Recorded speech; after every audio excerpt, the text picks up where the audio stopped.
Never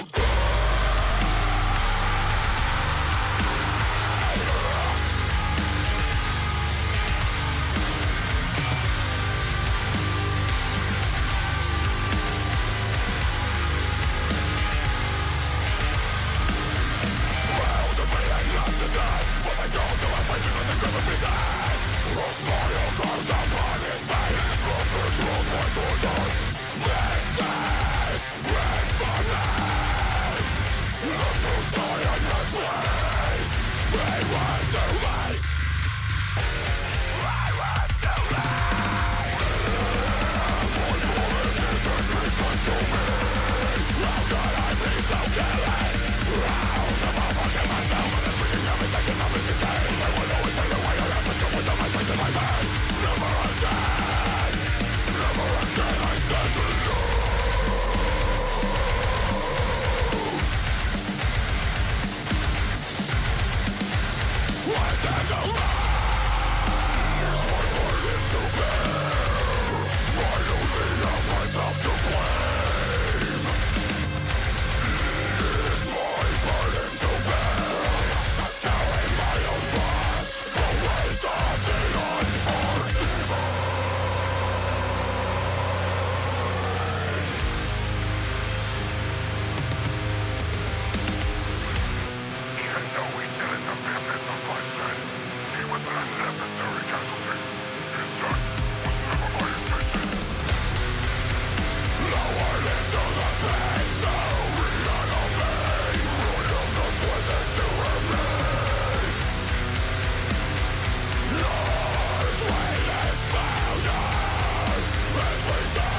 With the Luke. Yo. Here we are, boys. We are live. Oh, okay. Sweet. A little delay on your screen. Oh, okay. There you go. What's going on, boys? How's it going? Good, man. Chilling. Everybody got their brewskis? Hopefully. I have no, but yeah. We're following it up over here. Very nice. Ooh. Ooh. Cranberry claw. Very nice. It's gonna be filthy. Very. Bad Time Panda. Look at the boys. That's our basis with COVID. Oh, word? Damn, you're feeling better, homie. For real, wish you were feeling better too. Yeah, same. So, first question, we'll start at the fucking beginning. How'd it start? What happened? Well, That's a Richie question. yeah, so the band started with me and our drummer Patrick. And me. No. Let's start with me and our drummer Patrick, and we were in a different band together, and we actually both played guitar, and we were done with that band, and we were like, well, he was like, I want to play drums, and I was like, okay, that sounds cool to me, and then we just all kind of came together. Josh, our bassist, he was in the band originally, left and came back, and then we had two other guitar players that are both really great, but they both had to step away, and then we got Fred, and then we had our original vocalist was a part of the original lineup, and then he left, and now we have Mark. But yeah, it started out as a joke, actually. We were like, oh, we're going to be a hardcore band, just a straight hardcore band as a joke, and we called ourselves the Guild because me and our drummer are huge fans of the Venture Brothers. Okay, word, yeah. Yeah, so our name comes from the Guild of Calamitous Intent from the Venture Brothers. And that's if you like the show and you look at our first album, the Orb album, like Orb is every single song except for one, I think, is a reference to the Venture Brothers. Like all the time. our Venture Brothers references. And then we strayed away from that, but like and the songs are about individual things that aren't Venture Brothers, but we just thought it would be funny. We wrote the first thing we ever wrote was a dumb little hardcore track, and it was called Dr. Mrs. My Wife. And we just like, then we just like, we're like, yeah, let's do this. And the other band broke up, and we just kept kind of doing it for fun. It was just a fun thing, and then like, it just kind of got some more traction than we thought it would, honestly. Yeah, hell yeah. Damn, Venture Bros. Dude, I need to watch more of that. I didn't even realize all the references, to be honest.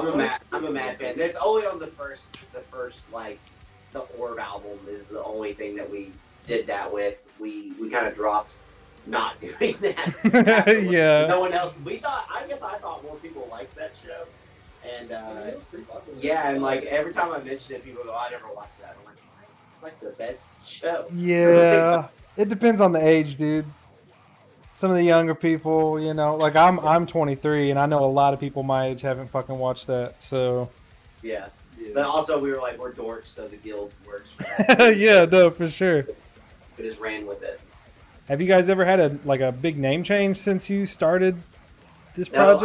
I mean we've had 3 logos, but like that's the new one is what's on the Pure Dark album cover that you showed earlier. But Yeah. Which we were stoked about. yeah, which we're really excited about that. That's the first time because to be honest, our first logo, someone we knew made it for us, and we were like, oh cool, and we used it for a while, and then it got to a point it was kind of big, had like a bunch of swords and stuff on it, and we were like, this is a little too much. And then the guy who did the artwork for Resurgence, he said, do you have a logo? And we were like, nah. So he just made one for us, and then we rolled with that we rolled with it for a while, and then we actually went back to him, and he made the new logo we have.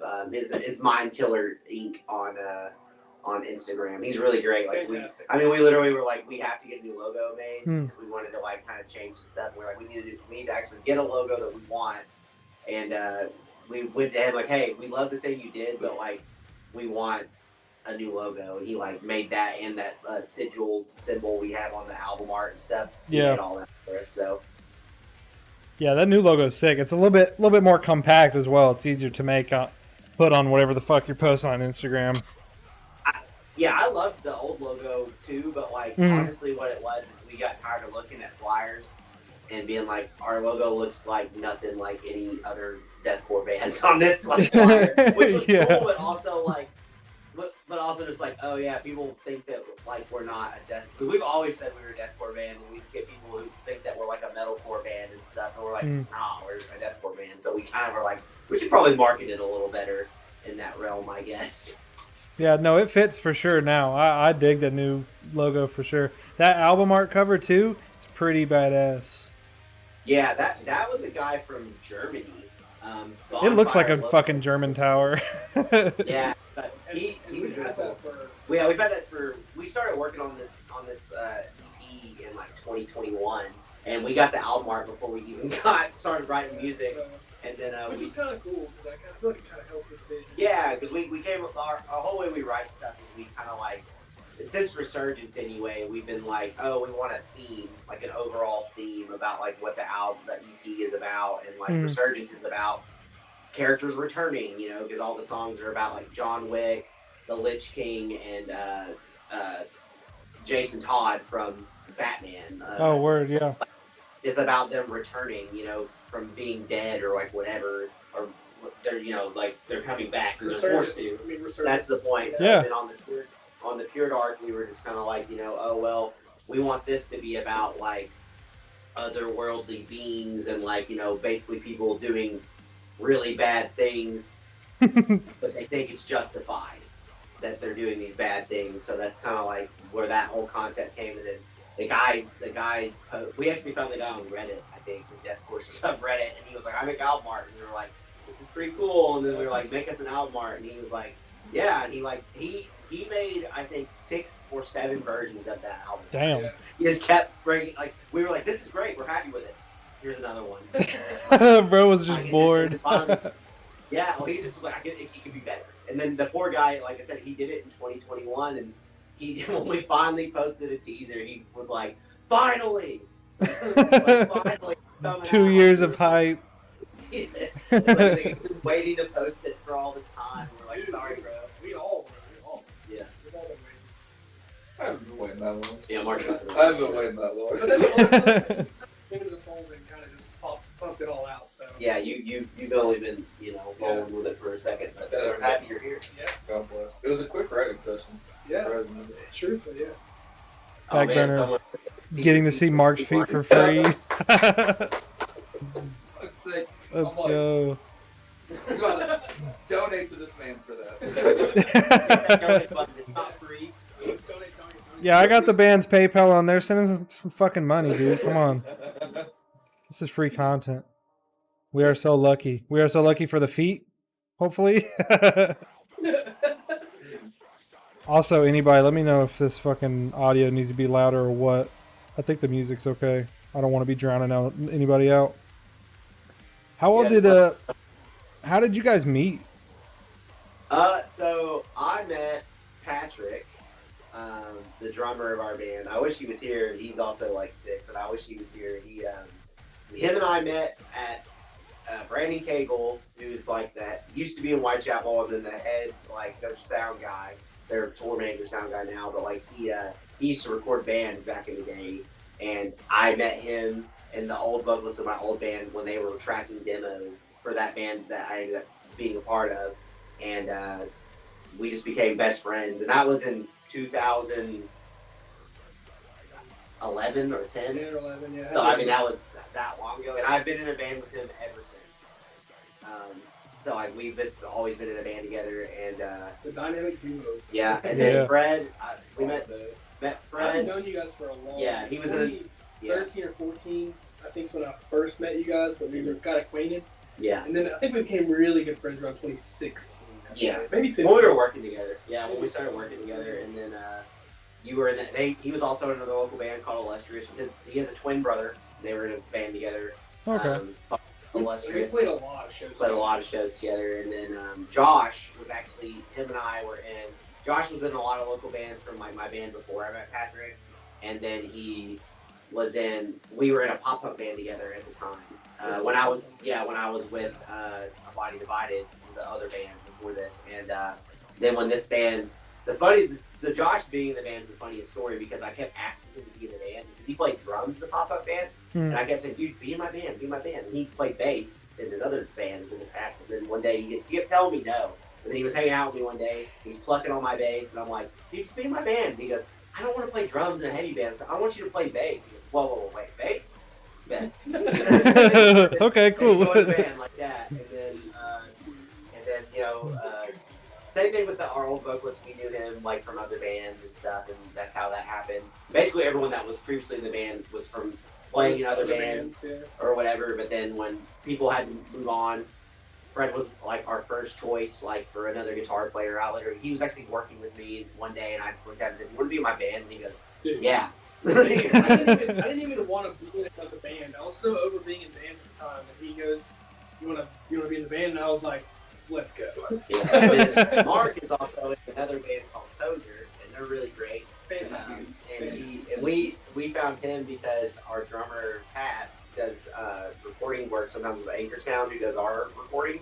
He'll sometimes like do drum edits and stuff, or like help with like programming drums for certain bands and stuff like that. And super fucking incredibly talented guy. And he was doing the drums for their band before they had a full band. He was like programming it. And then I just came over one day and he goes, "Listen to this band." And I was like, "Oh my god, this guy is like incredible." And he goes, "Yeah, it's this dude from Bristol that has never been in like another band really." And so when our vocalist stepped down, he was our first choice. Yeah, he was literally my first choice. But well, we should call a guy from Bristol and see if he'd be interested. And he played hard to get. I played real hard. He was like, "No, I don't think so." And then we were like, "Do you want to fill in for us and play with Whitechapel this year?" And he goes, "Yeah." And then I told him verbatim, I was like, "Look, two things are gonna happen. You're either gonna fall in love with me or something, and then you're gonna join the band." And then he was like, "I don't know, man." And then he joined the band and he fell in love with me. So, It's true. It was seamless, honestly. So he joined the band, and what was cool is we'd already tracked all the new albums, so it was just mainly like, "Oh, well, now you have to write vocals," and dude, he did it. Yeah. No Which is kind of why we've been so like pushed back on releasing it because we had to kind of do a do-over on that, but it's all we're ready to almost release it. Honestly, the setback felt really rough, and then it actually has not. It's not been as bad as we thought it was going to be. Yeah. But we're still anxious to get it all out. I'm very excited to release The the rest new of it, stuff. yeah. Like I'm excited to listen to new music.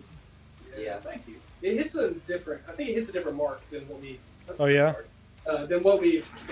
than what we've done before. Well, they've done before. Oh, Josh is right. It took a dinner at Longhorn Steakhouse with 3 different desserts to get it. Damn, 3 It was desserts. On the third dessert, when they're looking you in the eye like, want to do this full time. What do you guys Okay, say? what do you say? What do you say? You got cheesecake, lava cake, and another chocolate cake. Like, how can you tell me you don't want to be? It's like the Godfather scene where there's like a horse's head cut off in the bed. You know what the message is, right? And Yeah. and all the food was on the van, so we were like, how can you credit the last few podcasts? Great.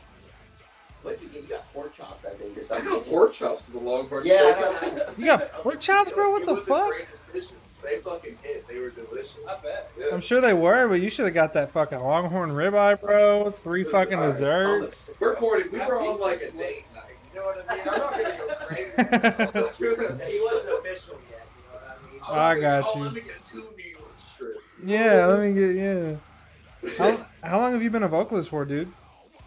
Oh Lord, let's see. Like started trying to do it seriously more like 2018, 2019. I was in a band in Bristol called Pale Blood, and we were just like a silly little deathcore band that kind of. Also good. Thank you very Yeah, much. also very good.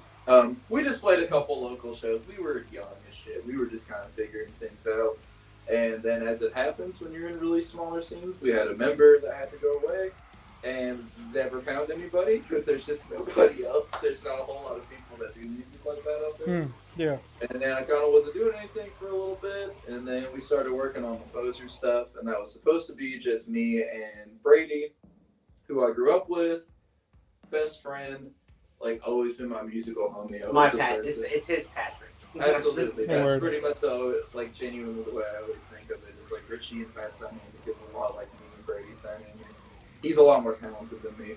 But we started working on that shit, and then it just kind of worked out serendipitously. Pat came in to do the drums, and then bang, fucking bang. And I love all these boys. I'm glad it worked out like it did. Because at first I was like, I think I'm just going to open up the Whitechapel. Yeah. It was obviously like, I mean, obviously he didn't know us from up or down, so it's like when you I was joined, real guarded at first, Yeah. for sure. he's Real, like, are these guys gonna suck? Are they gonna be bad people? It's hard to not feel that way. We slept in the same bed. Me and Fred are slept cheek to cheek. It was. That's fair. It was. Look me in the eyes when you talk about it, bro. It was the best I've ever slept.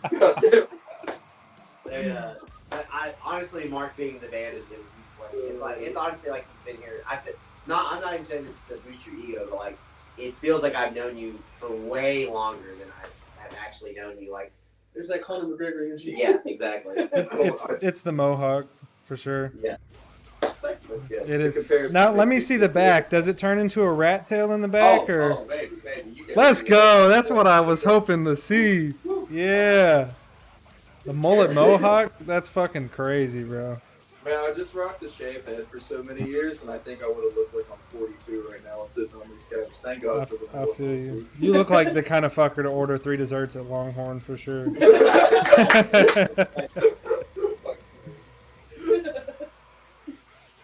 So if you guys are, I know you want to release your new music soon. Do you guys have the name of a favorite song off the new music that you would be willing to mention? I guess It changes. It changes. It's just like it's only 4 songs technically, so it's kind of it's such a small pool to choose from. Yeah. But it definitely changes. I think one of the least favorite at first has now become a lot of our favorites. Yeah. Agreed, for sure. Would we say that one, or would I say? I mean, it's taken on it really depends on the day for me. There's one song that hits me a bit more, I guess, emotionally kind of than the others. Yeah. And that one kind of is my favorite sometimes. And then the other one's got all the like, God damn parts. And that one's still kind of really my favorite. It goes back and forth. Honestly, I think my favorite one still was Father of the Abyss, because I just really, a lot of those are my riffs. so I'm a little biased, but Has to put it out there. Dropping the first single, we wanted to choose. I think we talked about a different song. Yeah. And then I was like, at one part in Father of the Abyss, just to me alone, is just like enough to be able to sing. Well, I feel like Father of the Abyss was like such a good balance of everything we were trying to do on the new one, It's a lot of different marks too that we haven't done. Yeah, but we got. Man, it just changes, and we've shot a music video that will come out with one of the songs. We're very, very excited. Very excited about that. We've never actually. The only other music video we had is the one from the split we did in 2018. And honestly, shout out Caleb Chandler. Yeah. Because he is that dude. He did both videos, and while they're dramatically different videos, Yeah. he is just Yeah, I mean, killed it. I'll every put it time. that way. I love that video. It is for 2018, which I'm in 2023. So I mean, this man has been still doing it for this long, and the production that we put into it that was done is like we're really excited to show it. It's just been like we've had to wait, and I really love that song too. It's like one of my Yeah, favorites. it's more of the more thematic Yeah. songs. It's got a lot of more.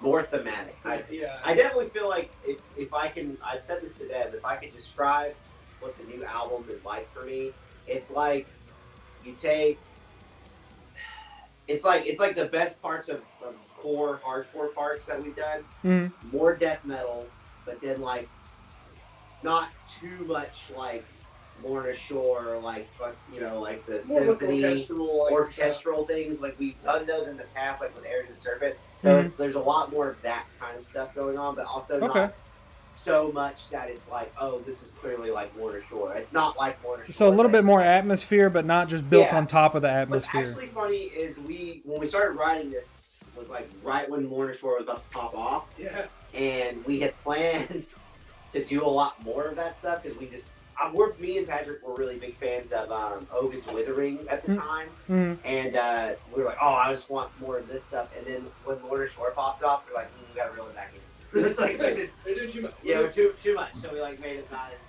But I think it's good. It worked out. So I think it's like a good balance of everything. So I'm really excited about it.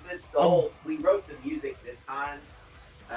This is the first time we knew what the songs were gonna be about. Like because every song we have, if you didn't know, is about a video game, a book, something. Like comics, movie, something like that. So we normally write the music and then we pick the material, right, or what it's gonna be about. Well, this time we were like, we know what the album like is, like what they're about. So we really drew a lot of inspiration from like the source material, thematically, specifically with those thematical parts I was talking about, the actual parts, whatever. We really we literally drove like into like the music from those IPs to make it come across the way we wanted to, so really heavily inspired by that stuff and really, really excited about it. Which sound-wise was new territory, I feel like, for the music, the band as a whole. Yeah, and it was just cool to write that way because like we would instead of getting like kind of stuck, we would be like, what is the feeling like in this part of the story of whatever, and then we'd be like, oh yeah, like this, and then we're like, well, we should really make it aggressive or make it sad or make it just make it like whatever that part needed is kind of where we would draw the inspiration from that. Yeah, very sure. cool. It was a really cool way of writing. And we went to a cabin and recorded everything. Which that's sick. Yeah, we always everyone knocked us, be like, oh, you guys knocked loose or whatever. Like, no, we just wanted to like hang out. And our producer and all of us got together, except for he wasn't in the band yet. He wasn't in the band. God damn it! So for him, he got to miss that part. It was right before. Christ's sakes, I know. This is a fun tour. Yeah, it was before. Yeah, it was. We were asking you to fill in, but we were tracking. So like but if you had said, I'll be in the band immediately, you could have gone. So eat shit, Richard. It was honestly, overall, it was like a great, I really would go as far as saying a bonding experience. We were all like, we had a great road time. Watched Men in Black. Hell yeah. It was cool. That's good, man. It's glad to get out of your comfort zone every once in a while because it really helps you as a band, I feel like, grow to different types of music and all these different shit you're going to add. So, I'm excited, man. He got me hyped up. Fuck. I'm definitely going to have to come see it live. We're ready for it to be out because we're ready to write new stuff. Yeah, we're ready to move on to even more stuff. Yeah. So that's where we're at. Like, we want this out so we can write more stuff. Yeah. So, which we'll probably get together, I'd say soon, and start writing new stuff. Yeah, I think so too. I think we'll probably the plan is to try to release this and then play shows on it, do whatever, and then in that time frame, by next year drop. We're probably gonna switch it up and just kind of do singles for a while, and then but that's kind of the plan is to be a little more consistent with what we're putting out because it took a long time to do this. So to be fair, again, like whenever I joined, Resurgence didn't get a chance to shine. It got dropped in 2020, and then the world ended, and then So, but by the time I joined in mid 2021 was when Resurgence finally got its chance to We could play play shows on it. live. Yeah. And all that stuff. We never even played any of the songs live other No. than Bobby Yaga. My first practice with the guys was the first time we had all played Yeah. Resurgence really at all, except for maybe once Baba. Yeah, That's Baba right. was the only one we'd ever played before, Yeah. which we played in 2019 at the Whitechapel show when the Yeah. album dropped in So February. 2019 all the way to midway through 2021, that's a big gap. So Yeah. kind of put a lot of things, but it worked out. All that time was kind of fucked anyways with COVID and shit. Messed everybody's plans up. Everyone. Everybody's plans. It fucked up. What's one of the well, that's the next question. What's your favorite memory so far, you think, as a whole? Which I know Mark is kind of new, so Yeah, maybe it's the memory of the cabin. I think so. Yeah. Yeah, well, we honestly, with the current iteration of the band, we just recently did like a stint where we played in Kentucky with a good friend of our band, a band friend of ours called Buried Truth. Those are great shows. And they're great. And there was that show we played in Knoxville. And, We played a hometown show. yeah, we played a few of them, and then like it was just a really good time. It was like our first hometown show with Mark, where we weren't opening for something, and I mean, people really came out. We got to play with our friends in Disarmor, Yeah. and play with of Ancients, who we're playing with again in Of Ancients, that's sick. Yeah, so we're playing with them, and then Very Truth, and there was 5 bands. I'm forgetting somebody, and I'm feeling like a piece of shit for it. God damn it! See what you did. Who was it? Oh, Divisive. Yeah. From Nashville. Yeah. I don't know how I forgot that. Oh, Divisive. Tomorrow. I've actually got Divisive that's gonna be hopping on here soon. Oh yeah. Yeah, they're cool dudes. Like Sick. we played with them a lot, actually. We played with them at Total Deathcore, and they're from Nashville, so they're a stone throw away. Got you, know, yeah. like, they're all super chill dudes, and we played with them. We played with them several times. I mean, they played our headliner. Didn't they play the headliner? We played at yeah, they were on our headliner at the. We got to play our like big venue here where they had us headline it. It's like a 1,200 cap room or something. Or 1,000 cap room. We brought like 300 people, which was like it wasn't supposed to be that way. It was supposed to be another band, and then the month before were like, hey, the other band can't do it, but we want to keep the date. You guys want to headline? And we were like, sure. Sure. Like, Yeah. headline, we're gonna do it right. So We had LED we went walls. all out. Fortunately, I work for a company that does LED walls and stuff like that. So Nice. I was able to incorporate that. Yeah, we sourced some of that, and, Yeah. and the guy who shot our music video ran it. And Also, just like him, shout out him, Caleb super Chamberlain. fun. Oh, yeah. That's the first time we played with Divisive, I think. And, Yeah. and then I feel like since then we've But not. three We times, played. We played wasn't 4 or 5 times. Yeah. They're all. I'd play them anytime. They're great. They're great. They put on a great live show. Great show, yeah. Yeah, fucking Backburner said some drunk dude who just got married had showed up.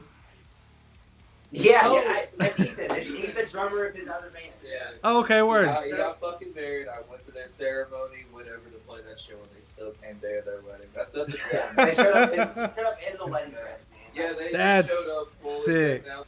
Oh, dude, made me feel so special. Dude, that's sick as fuck. Hell yeah. Yeah, it was awesome. It was very. Some drunk And dude. That's to Ethan be White. fair, he wasn't. He got more drunk there because everyone was like, "Oh, you got married! Shot!" Oh my god. So he was just like, "Oh, fuck." Bottle is the So he literally told us the other day, he goes, "I don't even remember you guys playing." I hear it. I was like, fair, because I was asking him about it. And he was like, "Oh yeah, I mean, it was loud." It was loud. So I was like, agreed. That's probably one of the louder shows we've ever played. yeah, it was fun. We brought our own sound guy and stuff for it. It was really cool. Yeah, that's So, sick, dude. Shout out to Richie Brandon, best Oh, yeah. sound guy in Knoxville. Richie. Hey, real quick, did we actually say a song name? Do we want to? We can. Oh yeah, we never really answered Say that. the music video. Yeah, so our music video song is called "Cursed Eternal," and that's Okay. probably currently. I got telling you, it bounces, Changes, right? but- Like, we all Yeah. pretty much like "Cursed Eternal." We chose it for the music video, so I'd say that's Yeah. a good one to say. Yeah. We literally were like, which song was it going to be? And it was going to be "Father of the Abyss," and then we were like, "Cursed Eternal." I feel like as we got closer to the final version of Chris Eternal, Yeah. we were all like, And honestly, that's it. The very, very final version of "Cursed Eternal" is even better than when we shot the music Right, video. We yeah. added a bunch more stuff, and it was like, oh, this is super awesome. excited about it. It sounds awesome. Yeah. Personally, it's the one that has my favorite subject matter as well. Yeah. And we can say those things. We don't have to hide them. So, if you want to know what the songs are about, Hey, it's up to you, man. I ain't gonna make y'all pry on nothing, Does you anybody know. else want to know? Big drop. Oh, I'm people fucking in the chat sure. actually wanna know. Yeah. Yeah. You just had a dude fucking spamming die for the guild. I'm sure there's somebody in here that wants to listen. Yeah, if somebody wants to know what the subject matter is of the Pure Dark, we'd be happy to let you know. Just Yeah. but we're not going to tell you unless you ask. Yeah. So. Cry it out. Let's go. Have you guys had a fucking terrible memory with the band? Maybe a bad venue or Yeah. Every time we've ever tried to play fucking Nashville. Like really? Every time. For some reason, it just doesn't work. It doesn't work. In any band I've ever been in. I've never had a good show in Nashville. We played with Chelsea Grin last year, which is an amazing show. Great. We're going to play with Chelsea Grin there, and then the next day with the Acacia Strain in Knoxville. And when we went to Nashville, I broke 2 fucking strings. Like once in sound check, and then once at the end, like when we were playing.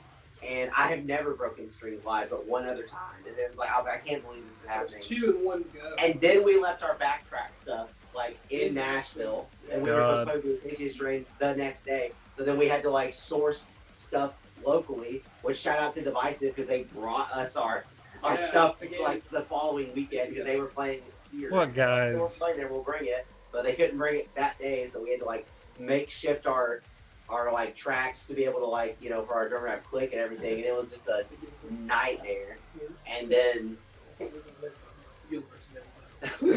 and then so that happened. That show was it wasn't a terrible show, but just the vibe and everything was just not. It was rough. Timing and everything just wasn't working with us. It was just not. We had a lot of issues that day.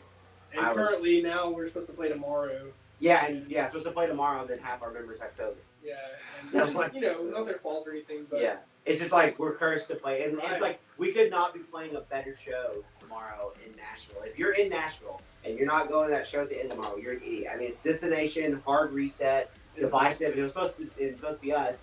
Well, it's now. That's like heavyweights for Nashville. Yeah, I've wanted to play the Hard Reset for like a year. So like I'm just damn, that sucks. Yeah. And it was Destination's first show, and we tried to get them to come play that headliner we were just talking about from the Reset. We tried to get them to do it, but they couldn't do it. And then what's fair. So then this is like their first actual show in Nashville. So I was like, man, everyone's gonna fucking be there. Show's only $8. Go to the show. Yeah, it's $8 fucking. It is Nashville. Nashville's better though than Atlanta. Fuck Atlanta, dude. Josh, you can't not. Josh is in the chat saying he'll wear a mask. Josh, I'm not getting code from you, so that you'll kill my wife later because she'll catch it. Like, it's not gonna happen. It's like, she would kill me. It's not happening. I don't want to die. So just get better. No one, not to make you feel bad. It's not your fault. It's just our curse of trying to play. We say whoa broski about hopefully not Atlanta. Fuck Atlanta. I hate fuck Atlanta. That's all I gotta say. I'm not. Us Georgia folks need the guilt. Look. I understand. I'm a Georgia folk, okay? But listen, fuck Atlanta. I don't give a shit what you gotta say, bro. I almost die every fucking time I pass through Atlanta, dude. I'm not doing it. There's a comment. The comment says the guild needs to come here. We're coming there. We're coming to Georgia twice this year. Yeah. We have. Well, we'll tell you about the other one later, but we are playing Gainesville, Georgia, on the 30th. The 30th. We're playing Knoxville the day before, then we're playing Gainesville the 30th. Oh, 30th of this month. It'd be better by then. So. Yeah. I'm gonna try to come to that. You should, yeah. I'm excited. It's at Blackstrap, right? Isn't that where it's at? Blackstrap Music Hall. And that venue looks cool. I've never played, and we're playing with Of Ancients, and I should probably pull the flyer for you else on that. Yeah, that would be sick. We have so many shows currently booked, I can't. Really difficult to keep up. We haven't even announced half of the shows we have booked. So I'm just kind of like, I keep getting them mixed up. We got a lot going on the rest of this year. We kind of booked ourselves pretty heavy. Yeah, and then this month particularly too. If you guys want to, it seemed like people wanted y'all. Legacy is playing. Used to be Legacy Unwritten. Yeah. And I played with them in my old band. They're great. And then it is all ages. It is all ages. First one dies, and then Of Ancients. It's $15 at the door. Starts at 7. So I think we're co-headlining. I don't know for sure. Oh, that'd be sick. The flyer makes it look that way, but I don't know. It also looks like people were pretty interested in knowing what that song was about that you were talking about. Curse Eternal. Okay. So if you want, I have to piss. I'm about to bust. So I have my headset. You can go ahead and talk there. Everybody's going to listen. I'll be right back. Okay. Mark, you want to tell everybody what the song's about? I can take the reins on that one. Okay. So Cursed Eternal is about Bloodborne. Specifically, it's more about the Hunter's Dream DLC. There's like 4 different character perspectives I kind of cycle through. There's Ludwig the Holy Blade. There is Lady Maria. There is Gehrman. And then there is Lawrence the First Vicar. And basically, it's not like I'm trying to give like a synopsis of the plot of the story of the DLC. It's pretty convoluted, like any From Software lore is. So I can't say that like it's like a direct. You're not going to be able to look at the lyrics and go, I know exactly what happened in the DLC. It's not going to work like that. But I guess it's more to try to explain their character perspectives. And like Richie was talking about earlier, the Pure Dark, from like when they approached me to work on writing the songs, it was like, we want you to address things from a character perspective, from the point at which a character like mentally breaks or they go past a threshold that they can no longer come back from. And I tried to kind of show what that representation would be like for those different characters. It's also my favorite game, so it was it was a labor of love. A labor of love on that one for sure. That's definitely like what we try to do as the band. Is like the music is really about, you know, things that we're games and IPs that we're really passionate about. And that was one of the great things when Mark joined the band, is that we were like, hey, you know, this is just what we do. You know what I mean? And like it was cool to be able to give him something that he was super passionate about. Something that he From the riff, it was easy. And there was a couple that he didn't of the other song we didn't know. At least one prominently that I had to learn. And which is my favorite one. Yeah, That's what we did. exactly. Yeah, And then I was like, buddy, sit down. I'll tell you a story. and, you really fucking did. I was like, let me tell you a story about the best video game of all time. So like we did a whole thing about that, and that's one. I think for all of us right now, that one I'm mentioning is the one that we were like, it could be my favorite right now. Yeah. But I think that's mainly because we just got the final mix of that. So we were all. we were like, oh my god. Like, you know, that one in its full vision is so different from what it was when we originally Yeah. demoed it to. Oh, that one has taken more life than the rest of them have. Yeah. Which is saying a lot, because I think all these songs are quite different than Agreed. anything that we've done. Yeah, and honestly, the demos, one of the things that we've gotten to a point with writing that we try to demo things as close to what the finished product is going to be, so that way we know, like, it should just be this but better. You know, like, just this but better, like, synth sounds better, you know, whatever we need. So, like, it's really cool to do that and feel confident. So it still was awesome to get blown away by a song after it's like, oh, this is the way it's going to sound, and then we get back to mix and we're like, oh my gosh, this wasn't my favorite song, and now it's my favorite song. Yeah, I feel you. It's good. It's great. Yeah. Worst critic. Worst critic. Someone says you're a sick addition to the band, and that father's of this slaps. That And boy when are you Mark. getting the guild on vinyl? That boy Mark. You will get the guild on vinyl when more than you want it. Yeah. Because vinyl is hella expensive. We don't even have CDs. I man. mean, Pure Dark is sick on the vinyl. Don't get me Yeah. wrong, but I would love to do vinyl, but I don't want to keep 40 of them in a box for me. yeah. Like, I mean, they have to sell. You know what I mean? Just We do might get that. pre-orders.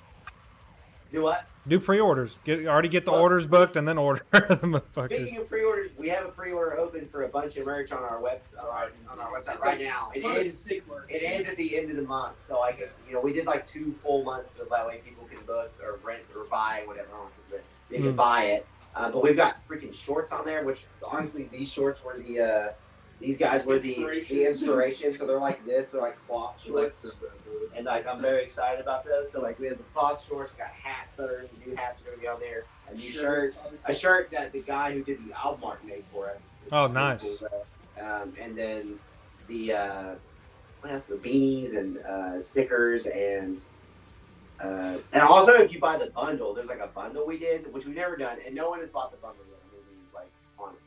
But if you buy the bundle, you get the whole album like we're gonna email you a download of the entire record like a day before it comes out. Oh shit! So like, you know, it's something a little special, and it's not even that much. It's actually cheaper if you want to buy a bunch of stuff if you buy the bundle, because you get like a long sleeve shirt, a short sleeve shirt. It's a lot. Like you get a long sleeve shirt, a short sleeve shirt, a hat, and the album, and then you get a sticker. I think is what you get. It's not holographic. That is somebody's cue to buy the fucking bundle. Go do it, please. Yeah. It's a lot for your. It's a big thing for your buck. Yeah, upsell them. Keep Yeah, upselling. obviously, Go for it. Keep It helps upselling. us. We're trying to buy a new van, so like if Word. anything anybody buys is just putting money in our pocket to be able to play more shows. Yeah, that's, hell yeah. We'll keep the banana hammock in mind. Yeah. Banana hammock would for be next sick. summer. I'd buy a next vinyl on a summer. banana hammock for sure. If we do it, you gotta show up to a show with only the banana hammock. Yeah. Ooh. Or Mark will play a show in the banana hammock. We do all ages shows. Let's make sure. I don't know. We need to figure out some specifics. We do all of those, but not big. We'll pick. Oh, Christ's sake. Yeah, we'll send you a Mark toe pick if you buy a bundle. Someone wants to toe pick for the bundle. So. Shit, you can get plenty of those whenever this video is posted on YouTube. Just use that snipping tool. You'll have plenty. Easy. Absolutely. Easy.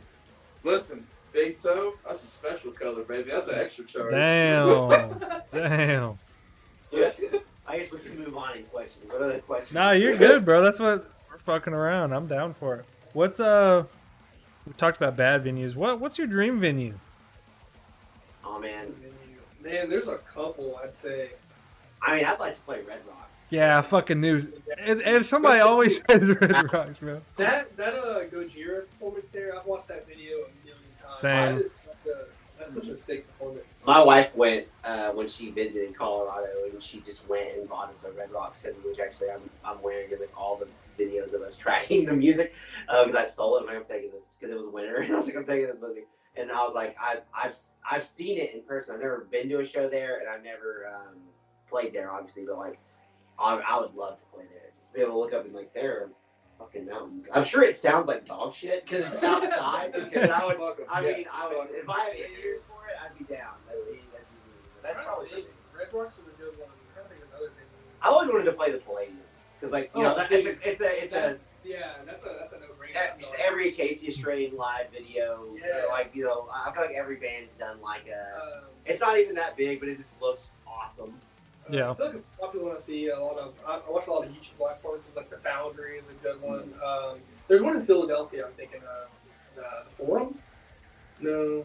I don't think I've heard of that one. I mean, there's one in Philadelphia. The Electric Ballroom. The Electric Ballroom was an old venue here. I don't know if it's a good No. That was the old Valerian here, which is where I saw Whitechapel before they were signed at the Electric Ballroom. It's not the Electric Ballroom, man. It's somewhere in Philadelphia. Circus Survive played there. It was one of their DVDs. But I watch a ton of live performances on YouTube, and I see venues all the time that I don't play. So there's no real answer for me. I'd say the Red Rocks is probably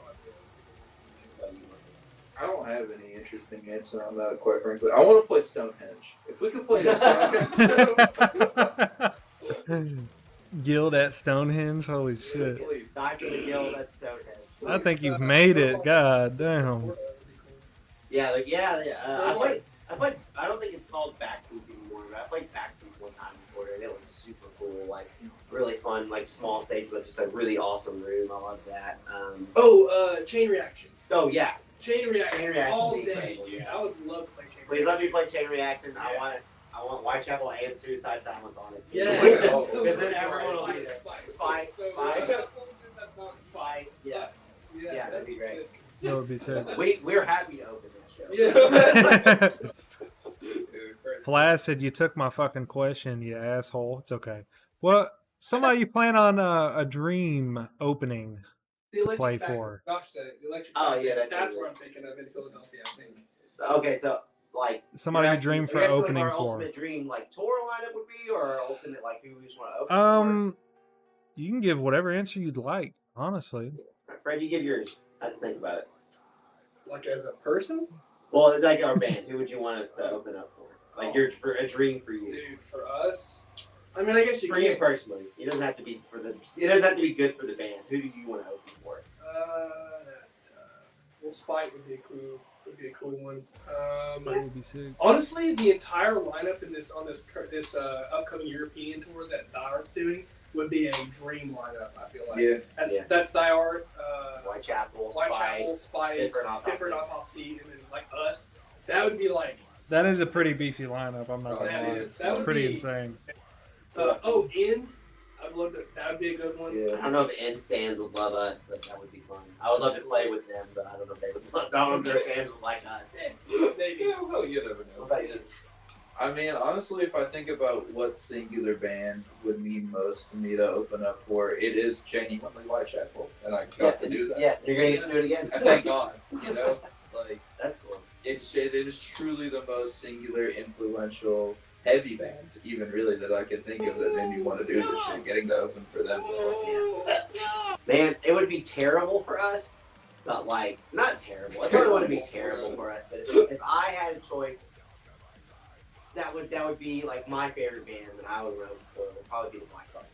Like I know their fans would not give a fuck about it. So like, I mean they have fans that like that sort too.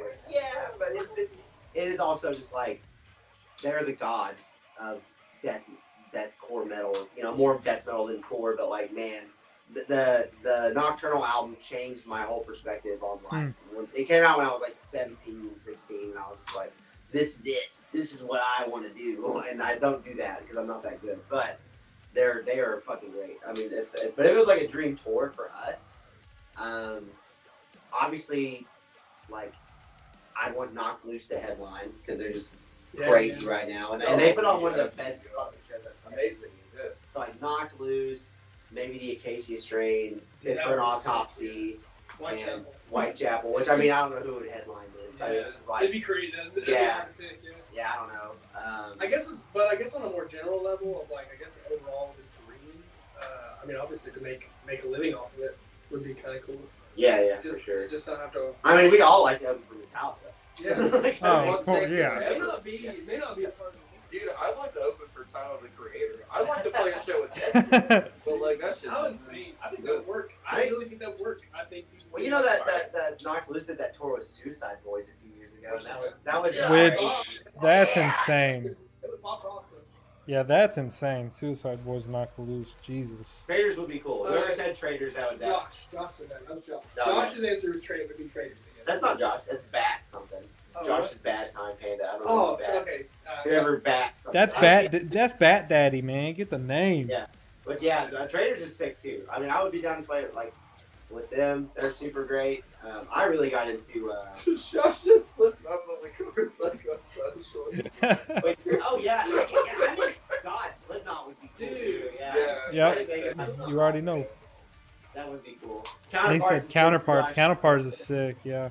That's one of mine and Josh's like favorite bands, and like I love them so much. The man's got tattoos on his legs of it. Yeah, he's got the Not You. But yeah, Slipknot is literally like, who wouldn't want to open for Slipknot? Right. Yeah. Oh, dude, like it's so funny seeing Corey Taylor at like these small fucking like shows you never think you would see somebody like Corey Taylor at. Like just some random show up in like New York with 40 people. He's like, yeah, this is sick. Hey, I'm gonna make a controversial statement that I made to Fred yesterday. He'll grade me. But that Paleface Swift band, is that what they're called? Paleface? They are just a heavier Slipknot. Let's just be honest. Listen to some of their music. It is Slipknot with heavier breakdown, like more breakdowns. Yeah. I love it. I can see that. If any of you in the comments disagree with me, you're lying to your fucking selves. Because that literally they do the Joey Jordan like snare rolls. Don't lie to yourself. Remember that these people need to send you money, okay? So just don't get controversial on them, okay? I will die on the hill of that because I had never heard of them, and then I was like, I want to check this out because all my friends are into it. He said it's true though. Yeah, I wanted to listen to them, and I was like, this is just Slipknot, like it's just heavier Slipknot, which I'm totally down for. But I was like, everyone please stop acting like they're like. I don't know. The way everyone was talking about it. They're like the best band. And they are so good. I love them. They're great. Also, Josh. But it's Slipknot. Josh said Slipknot, but he said we covered Psychosocial, which he hasn't done before. Yeah, we did that on our like second show ever, and it was fine. Tyler messed up the vocal ball, and I'll forever, ever, never forget that he messed up. I would love to do another. Did he sing the chorus? No. We were hoping people in the crowd would make it. That was 2015 Guild, man. That was early. Oh, Kubicon is a good one. Kubicon, yeah, that'd be insane. I saw them at LBD Fest or LDB Fest or whatever it is in Kentucky, and they literally, just incredible. Like I loved it. He ate a banana on stage. Motherfucker ate a banana. It was the What best. do you do? Bro's got to get his Looking like potassium. somebody's stepdad up on stage every night, just like gonna change your oil in the driveway, like but then just the funniest guy and the most intimidating guy I've ever seen in my fucking life. You know what I mean? I love that guy. He's so funny. He I needs watched his that potassium, bro. you gotta have it, bro. Don't give him Alright. shit for the potassium. I guess we're talking about like dream venues. What's something that would hit you? I'd be down. What's something one day I guess that would really hit you and kind of like we've made it. Oh, I don't have to have another job. Yeah. It's like, oh man, this is what I do now.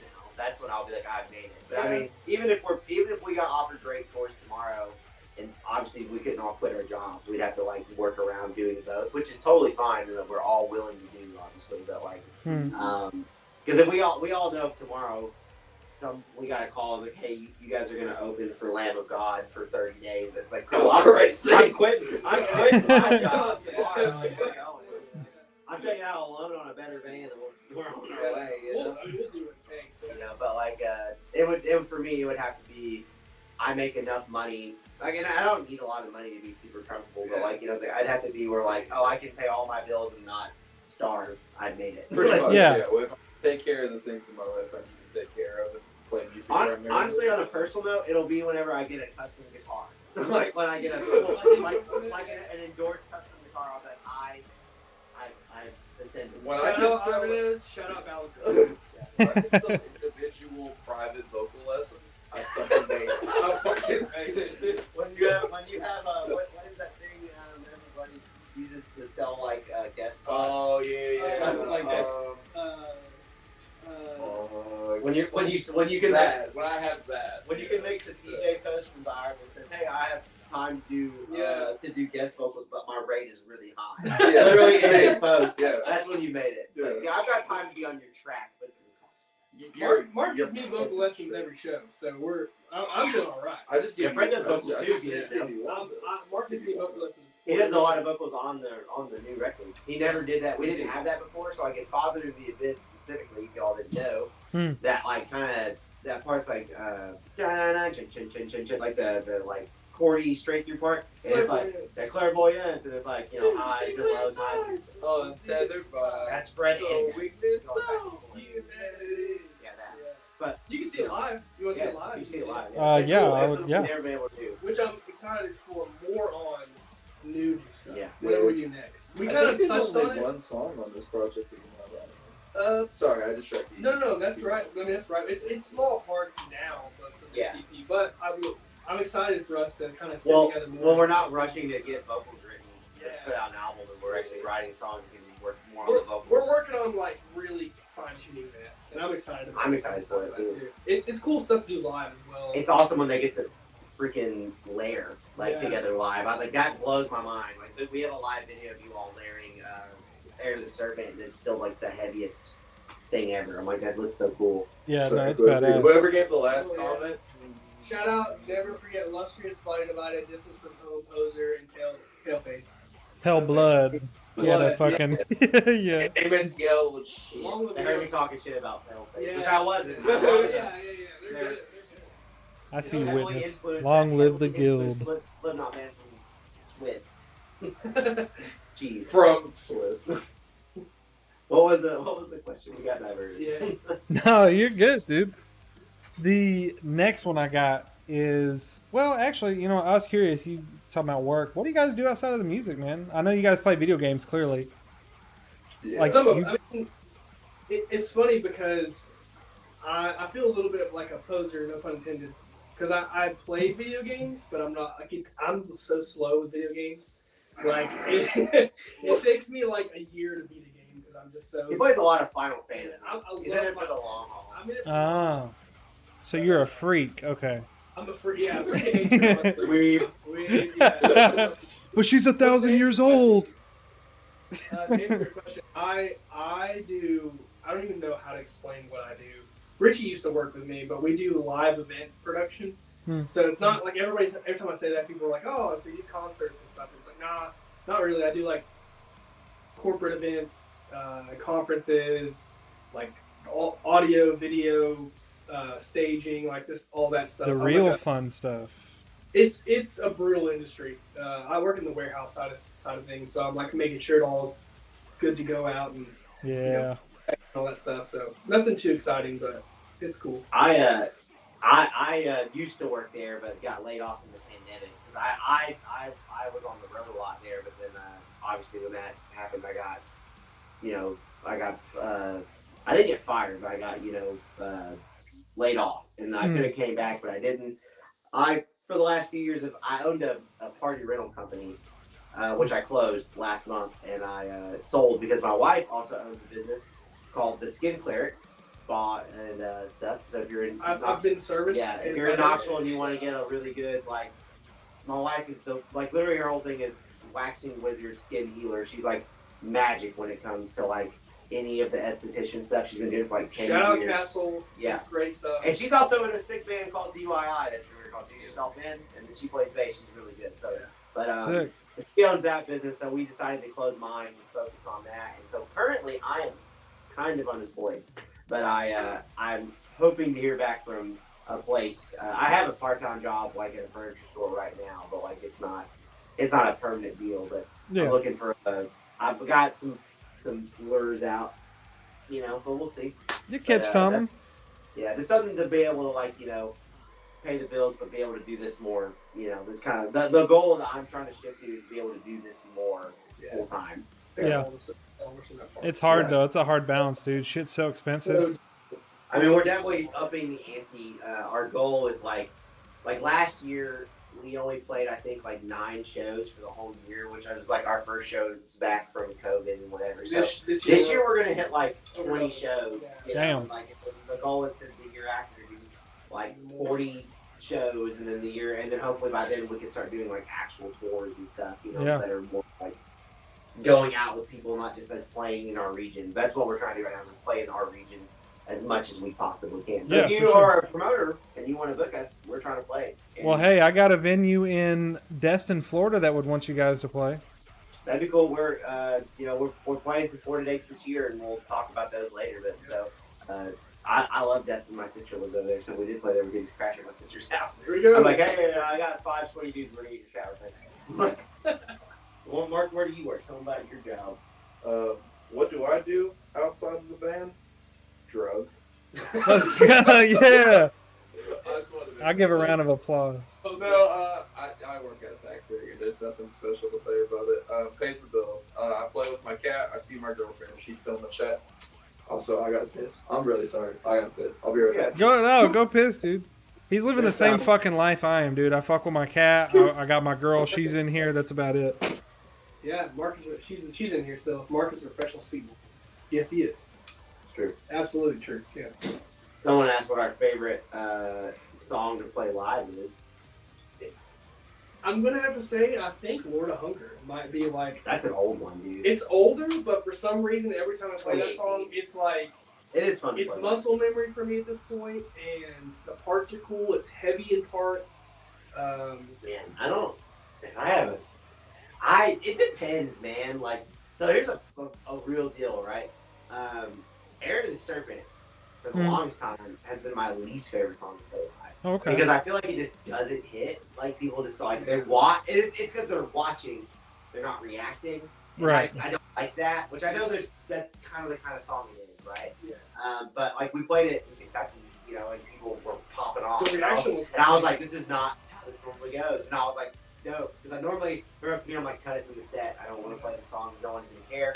Or they're just going to stare at me. And I don't like that because I want to see them trying to kill each other. But I would say, man, for me, it is probably either Crowbar. Crowbar is a good one. And I hate to say that Baba Yaga isn't, like, I don't like playing that. It's not that I don't like playing it. I do like playing it. But, like, I always forget how good it goes over live until we play it. And then I'm like, oh, yeah. And there's a lot of times when People we'll play really it, like we're the rehearsing song. it. It'll kick in and we just look at each other and like, man, that just gets every time. Yeah, and Aaron the Serpent is a great song. It's just one of those things that I love it. I actually really love it. It's one of my favorite songs we ever wrote, but it's like, just sometimes live it doesn't hit the way I Yeah. want. Misses I want sometimes. this to be chaos the entire time. I want people to like be just like really into it, you know. And that's it's kind of the difference, you know, that I see when we play other stuff. But like, because our really really old stuff was more hardcore-ish, I guess. Like not true hardcore, but definitely more on the like two-step chuggy side. My God, shut up. We played 19 twice, and I don't ever want to play it again. It's like 7 minutes long. It's an amazing song, and I love it. I love that song. But 7 minutes live is like an eternity. It feels like I'm on there for 40 minutes on this one song. What song gets the best crowd response? I'm gonna guess Crowbar. Yeah. Crowbar or Baba Yaga. Dude, Crowbar always makes me want to fucking punch a hole through my car, dude. I like, you know. Me too, and then I gotta play guitar, and it sucks, man. I can't. It does. So that Liv Moss comment, I think that's my wife. I don't know if it is or not, but like Liv Moss, it has to be. She's the only one that knows that joke. So like in Father of the Abyss, obviously there's those before the really big breakdown part, the dun dun dun. She's like, and it's not the right song, but like she literally always goes. She goes, that's the Taco Bell bell, and she's like, Liv Moss. She'll just scream Liv Moss when we're playing it. So I guess that brings up a cool fun fact. Don't say that. Let's leave that out. But yeah, she'll yell Liv Moss at the top of the line. But what's your favorite live song? What's my favorite live song? Yeah, he said Crowbar or probably it's either Crowbar for me or yeah, dude. Crowbar or if we're talking new stuff, then it's gonna be Father of the Abyss. Like, I mean, It's funny you don't know yet, I guess, because we have only played.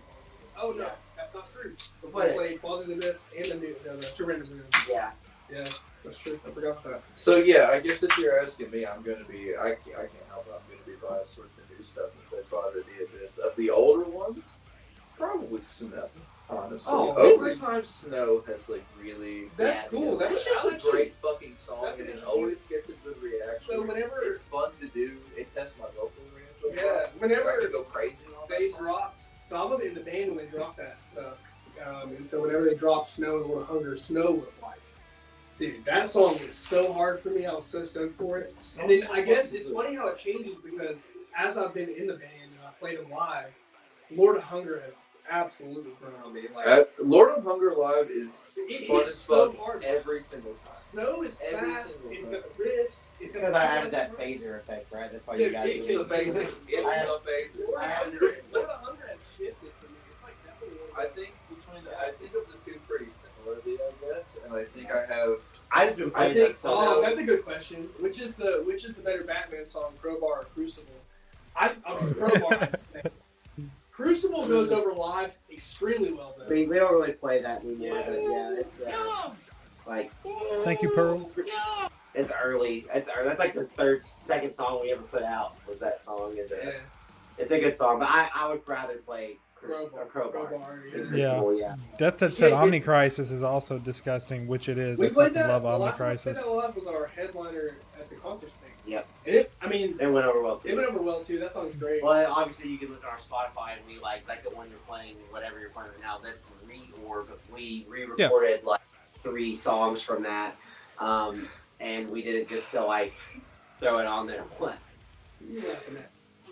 She gotta shut the fuck up. Cover any Creed song. I love you. Shut up.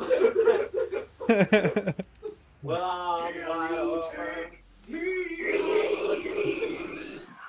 Have you ever listened to the Showdown? Shut the No. fuck up, Richard. Have you ever go listen to the Showdown's cover of "Carry All My Wayward Son"? It is the best cover of any fucking old song you ever hear. Okay, wait. There's a cool one. Pop goes the Guild Volume 1. What song would we cover? Oh, I have no idea. I'm not a pop person. Mr. Brightside. And I don't know. That's a tough one too. Yeah, that'd be. I loved the Pop Goes Punk whenever I was. Yeah, I mean, those were fun. Those were awesome. They were just fun. Sometimes they were hit or miss, but I did have a question of like if you guys were forced to get out of metal and play a different genre, you're forced to pick something, what would you pick? Pop punk. Pop punk? I was never into pop punk at all. honestly. I love pop punk. I've never been into pop punk either. Dude. I mean, prior to Like- being in the guild, I was a metalcore guy, so I mean, I guess that counts. Maybe. I would want to play like Story So Far. I'm a dumbass, right? I'm just literally like, yeah, just into another very small subgenre. You know what? I'm like, that makes no money. I'm gonna agree with that. Like if I wasn't playing metal and metal, I'd play something like Circus Survive, Yeah, Harvard, Same. Ghost Atlas, any of that. Yeah. Like, Now, if I was good enough, which I'm not, if I was good enough, I'd be in Uh-huh. an Alan Jackson tribute band. Well, That's no joke. That's no joke. That guy well, fucking. I'm not that good. I could never play those songs. I couldn't do it, but I would do it. My wife would hate it, but I would do it. I'd play Pop Top every night. Dude said I math love- rock. Math rock would be sick. Fucking guild polyrhythms. Holy shit. That would be. That'd be I love insane. Plagiarism, but we would never do something like that. Never. It I would think never. you No, we should. would never. Just for I shits and love, giggles. Through and through. Yeah, we're if anything, we're going in the opposite Opposite direction. direction. Like, we're like, no, we gotta be grosser Yeah. and stupider. He helps that a lot. He's good. He literally looked at me yesterday. He goes, "So I want you to embody black tone," and I was like, I don't know. Like that's a little too much for me. Maybe for a part, you know. Just fucking. Yeah, but not. I can't do a whole song like that. Now our drummer would probably be like, "Oh yeah, we need black tone." He loves black tone right now, so I'm sure if he is listening, does watch this, he'll be like, he'll literally go, "Can you write some black tone riffs?" Yep. like that. Flat tongue it is. Yeah. Gotta keep Mark and him separate so that that's not what we become. Burner said Mark is 100% a rapper. I could see it. Hey, there's some parts on this I'll new take stuff. Bro got the chain and the fucking rat tail, bro. Hell yeah. Yeah, man. There's some parts. On this Mark goes pretty hard on some of this stuff. It's pretty fast stuff. I think it's really cool. Yeah, Some of my favorite parts, honestly, is where Mark goes. I do like to do little fast sections. yeah, Yeah. it's pretty sick. If I did any music otherwise, I don't know. Like Poser already scratches all An the itch, itches yeah. that this doesn't scratch for me. But otherwise, I would love to be in a little like indie sort of band. I love to be in a little Man I Trust, Mac DeMarco sort of kind of fucking band. I'd That'd love be to do cool. some- That'd be I'd a love cool to do like some shit like that. dynamic. Low key singing because Yeah. I'm not that strong of a singer, and it'd be easy on Yeah. me. And I don't Have know, you- I could flex a whole different side of lyrical shit that I can't do with any of this. And it'd be cool. Have you guys ever heard of Zeal and Ardor or I have, but I really Night haven't Verses? Who? Night Verses? Oh, yeah. I've heard of the name, but I don't think I've ever. Not, is, are you talking about the instrumental band Night Versus? No, they have a couple like lyric songs, but they have some instrumentals. But it's weird. It's that indie pop, but also they get into the metal. Same with like Zeal and Ardor. Zeal and Ardor are very fucking weird. Mark gonna put Hunt the Dinosaur to shame. Bro, I was thinking the same fucking thing. Hunt the Dinosaur Guild. That's crazy. Oh, fuck! I can't keep up with that shit. No, man. Yeah, I think actually I'm gonna have Hunter on here soon. I think you should come do a rap battle with him. Oh my god. See, why do you want to ruin me before I? That would be a great Why do you wanna- that would be a great contest, bro. Do it. It would be good content. It would Would be be good. good. It would be good content. Just we won't give Hunter time to prepare. We'll give you time to prepare though. He doesn't need time to prepare. Yeah, he it's- already wrote it. Look, I'm giving you a chance, man. Just take the fucking chance. Me every day going. Yeah, he does that. You start seeing that eye roll, it's fucking over, bro. Oh, dude, the eye roll is done. He's My over. career's over. 500 Facebook posts. This guy fucking sucks. Try not to cry challenge. Listen to Cope by Poser and make it the breakdown without crying. It's such a good song. Underrated banger, dude. That song is so good. Oh, So good. I love thank it. you. Whoever posted that, I'll kiss you right on your fucking lips. Yeah. I swear. Backburner 10, whoever that is. It's about to start all The The Cope The challenge. Coke challenge is awesome. Oh my god. I listen to it every night before bed and cry. All right, so this is going to be personal for all three of you. I want an answer from all three of you. What is one thing you personally want humanity to come together as a whole and accomplish one day? It could be as big or small as you want. That's a hard question. Like a wait, hold on. I'm sorry. Say that one more time. That you One want thing to that say. you want humanity to come together as a whole and accomplish together. Like I said, it could be anything as big or small as you want. Could be fucking stop parking tickets or world peace. Like, there's no in between. Oh man. Ethan, I If- should have known. If we can all come together and use our fucking blinker, Bro, BMWs are fucking scolding right now. I'm gonna be totally honest. Every day of my life, I experience people who don't use their blinker, and I see red. It's bad. It's so bad. That's my small. That's my small. I'll go with that one. Man. I feel that. Zero ping. Yeah, that'd be fucking nice, wouldn't it? Christ's sakes. I don't know. That's a hard question. That is a hard one. Yeah. It is a hard one. That's why I like it. It puts you on your fucking toes. You gotta think about it. Yeah.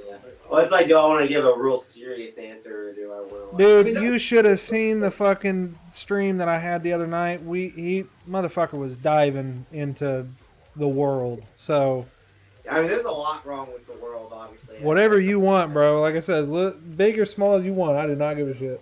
I mean, the first thing would be that everyone admits that pale face is a. Sounds like The first the first thing. Then the first then, priority. then probably will.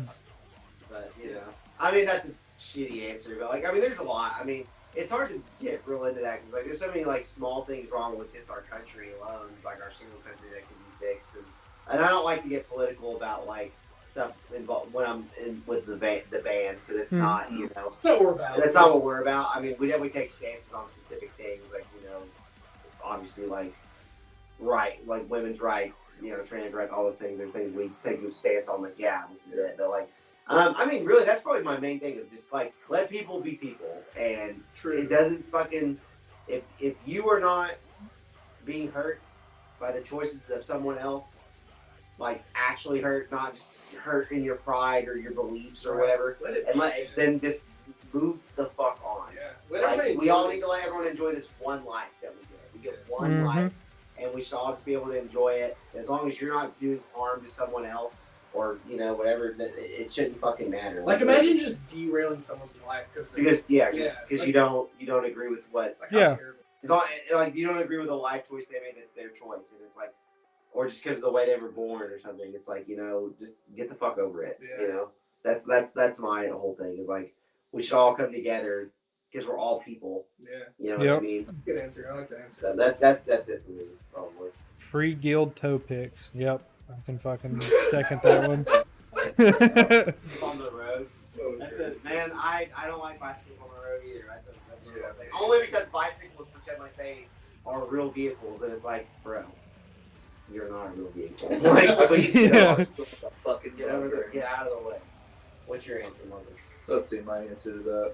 Like, I don't know. I think again, like you said, if I'm gonna have a more political conversation with somebody, I prefer to have that one-on-one. Because I think if you do that through an online discourse, it always feels shitty. And I don't know. It's like you never really get to say anything meaningful.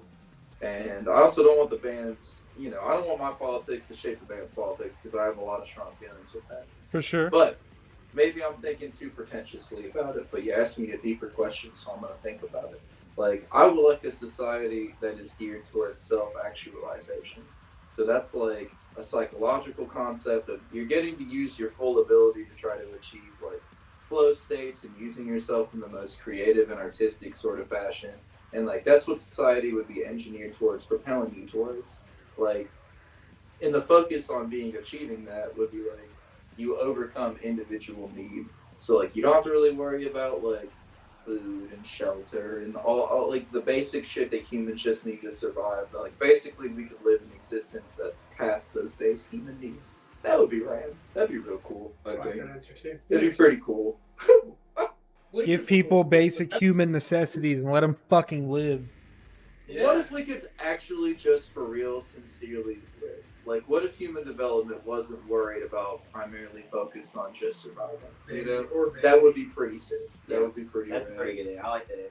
Dude, my fucking city, I just learned this today from like a cop that works here, just passed a thing, an ordinance of no urban camping, which is basically making homeless people just illegal. That's Yeah. rad. That's How the It's cool. like how the fuck does that like here's a ticket for urban camping. It's like, cool. I can't pay this ticket, bro. Yeah, charge the man with $0. Where are you from? Yeah. In the chat. You're in Chattanooga? Well, I'm in Georgia technically. It's like I'm like touching chat. I can throw a rock into chat right now. I'm from that area, so that's why I was asking. Oh, I'm in Fort Oglethorpe. Yeah, I'm from like 30 minutes from there. Chatsworth, Georgia. Yeah, Chatsworth. Hell yeah. Bad town. Yeah, no, Chatsworth is fucked. Yeah. Chatsworth has come to this carpet mill to die. Yeah, well, or you could start getting into fucking Las Vegas right there with Chattanooga, good old Rossville, if you know anything about that. Fuck that. Dude, yeah, no thanks. Shout out the deli. The fucking deli. Rip the deli. God damn. Out the deli, for sure. Oh, I miss the deli, bro. We all miss the deli. Someone Damn. said I don't know who that is, but Chatsworth gang. Nah. Damn. Rip the deli. Moment of silence for the deli, honestly. I miss that shit. Yeah, George. Yeah, shout out George. He's Shout out awesome. George, for sure. Deli was sick. I only went there like a couple times, but it was fucking sick. I saw fucking Stray from the Path there, and it was one of the best shows I've ever seen. And I saw Kubicon. I played with Kubicon there when they were nobody. Like, I saw Hunt the Dinosaur, Left to Suffer, and Bro Job were all in one lineup at the deli. Wait, you say Kubicon? I also played with Kubicon. I am Fred, 6'6", tall, dark, and handsome lover. Bro, what the fuck? That sounds about right. Yeah. I wouldn't expect That boy Fred on that Final Fantasy grind, bro. That's not for me. There. I mostly just heard you never talk to me about it. Wow, that was a good deep dive. Yeah. Yeah, that's pretty good. Hey, it's all about getting to know y'all. You know what I'm saying? Cheers, So, Lean. Wow, they're fucking. They haven't been around a while, I think. Roswell, New Mexico ripped her ass laid down. Okay, interesting. Okay. What is one question for the next band? No matter how stupid it is, it can be the stupidest fucking question ever. I got this. Okay. I got this. If it's not his pale face copy of that's it for me. Is your favorite candy bar the Zero Bar? Yes!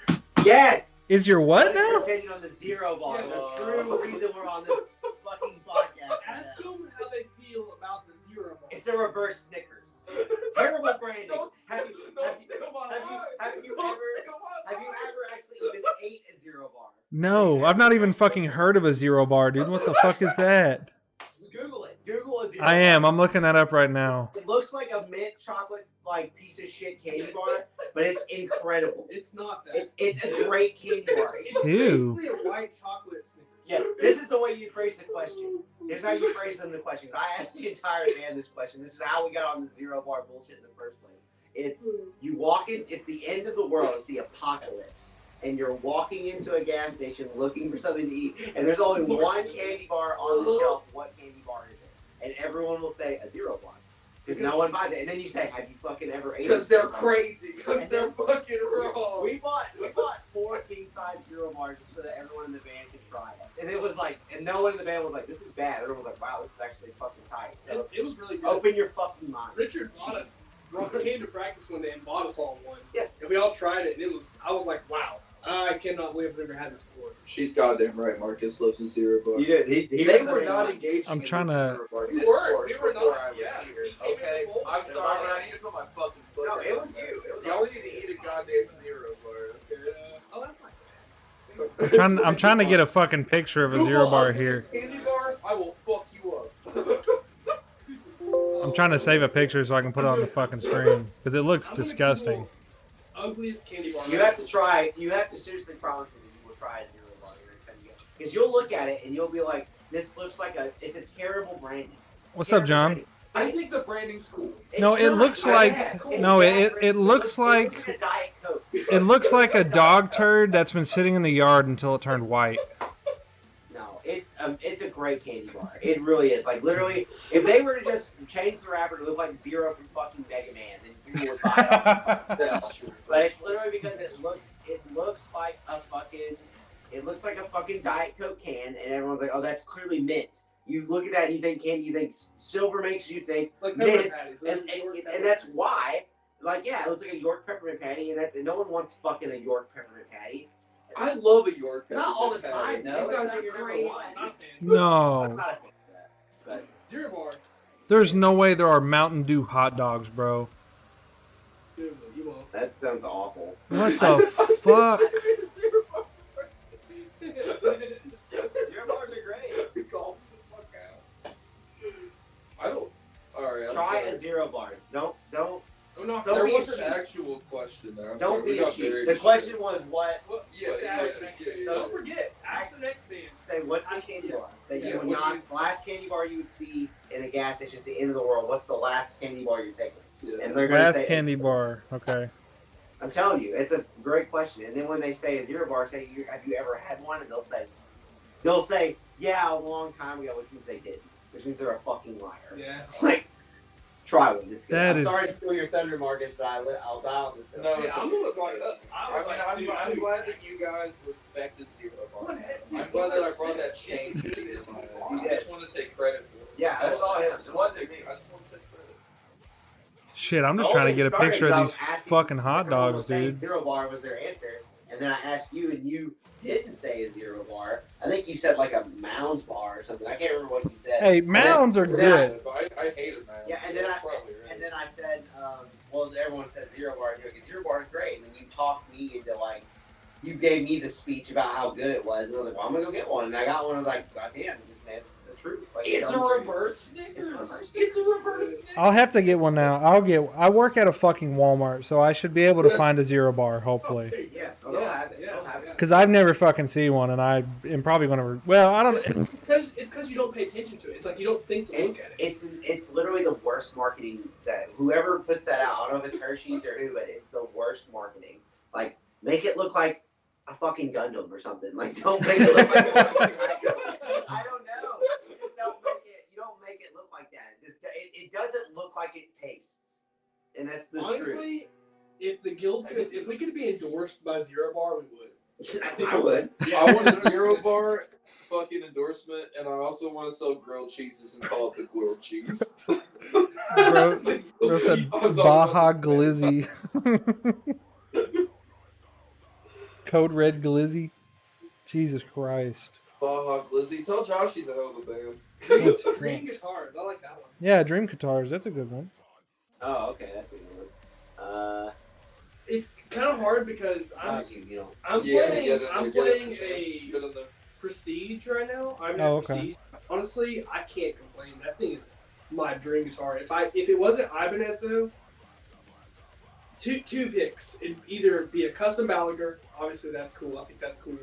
But I don't know why, but Mayones have always stuck out to me as like a sick guitar. Like they're like kind of obscure.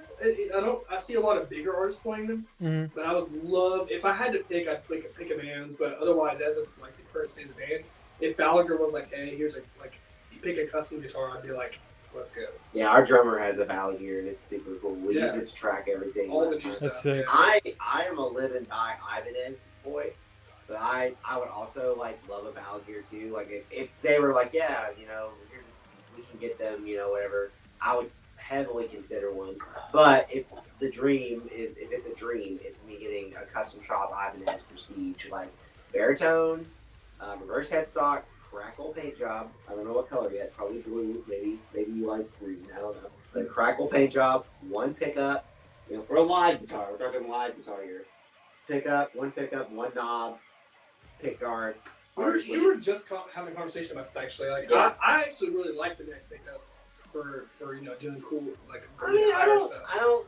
We're a Even death live, band. even I don't live, use yeah, it, you know, yeah. live. But I mean, I guess if I had to go without the neck pickup, I could probably do that. Yeah, I mean, I don't play enough. I don't play like super crazy solos. I can't tell you. I don't ever turn it to the neck pickup live, and I personally for solos like the tone that you get from the bridge. I like that more sharp Larger. pull through. That's just what I do. I don't want. I like the roundness of it for like cleans and whatever, but we don't play cleans that much, so it's like I don't really need it, you know. So it's like I'm just talking a live guitar, and I want a Black Hawk in there, like what I got in my current guitar, and that would be what I want. See, I'm not a guitar player. I'm a drummer, but I like Ibanez and Legator. And Legators are cool. I have both. I He have has- one of both. Yeah, you Which are both great guitars. I want to see an Abasi in person. I have played Navasi in person, and they are the hype. The hype is real. Really? Oh, I want to see one so bad, dude. I played one and was like, I was playing things I didn't think I could play because just how like the It's because he layout of that- puts a little bit of his magic in every guitar, so I you can suppose, play like I him. wish it would catch and it'd stay, but Your thumb grows by 2 inches every night, and you can get the thump on the fucking 8th string. Right? Like- Yeah. Somebody mentioned pickups too, though, or was it right? Pickups. No, amps. Man, that's a good one too. I mean, I'm pretty. He's a 5153 guy. Yeah, I mean, I literally had a 5153 from 2015 until literally last year. Yeah. I'm pretty. We just made the move to Kempers. We both did, and like I've been very happy with that. I don't think I would want to change that, even if I was like, "Here's unlimited money, get whatever you want." Yeah. I'm kind of like, It's a tried and true. I would get a 412 orange. I have a 212 orange, and I would just want a 412 Which orange. we talked about. Which we're talking about possibly doing, but like that's. Amps. But if it was just any amp, I'd get another Eagle Fireball. 100%. I love my Eagle Fireball. I had one, I sold it, and I still regret it. It's kind of hard because I haven't really gotten a chance to play it a bunch, but I guess from just popularity alone, I mean the Soldano stuff is cool. I think those are cool amps. PRS makes the Archon, which is a cool amp. Archon, we used the Archon was the tone for Resurgence. Yeah. It was an Archon. Man, that's hard. That's tough. The PV Invective would be a cool. I've played one of those. They're cool. I don't know. I'd still be just as happy with the 5150. You know, but I mean the 5150 is my favorite. If you're talking like just amp, like 5150 is my favorite amp. But I just love the way they sound. Any version. There's not a version of it that I'm like, this sounds bad. Like I literally could play any 6505, 5150, 5151, 2, 3. I didn't love the EL34 version, but that's because I'm a 6L6 king, and that's all I want. I don't want an EL34 amp. You know what you fucking want. That's what I like. I mean, I just think that EL34s have a little bit more in the mid-range. It's just not what I prefer. Doesn't mean it's bad. It's not what I prefer. I'll admit, when I'm having tone problems, Mr. Richard here he'll dial right in, and he'll get me good going in like 5 minutes. He's good at dialing it in. I like them tones, man. Yeah. It's my See, I don't know shit about guitars, dude. I'm a drummer, so I'll keep it I wish simple. our drummer's here. He toughed your head off. He plays a Tama right He now. has like one. Okay, not to just like toot his horn. First of all, incredible drummer. Like the best drummer I've ever met in person. I think he's so very creative. so good, very He creative. writes a lot of the guitar He's stuff for us. so disciplined. He's such a disciplined drummer. But his kit is the Tama Star Classic, I think. It's the same kit the dude from Counterparts plays right It's now. and it's a Oh, word. every time we play a show.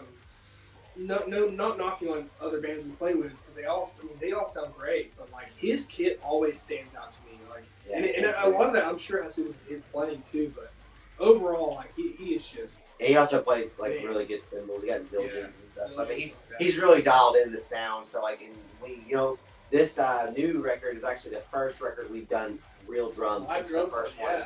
So Wow.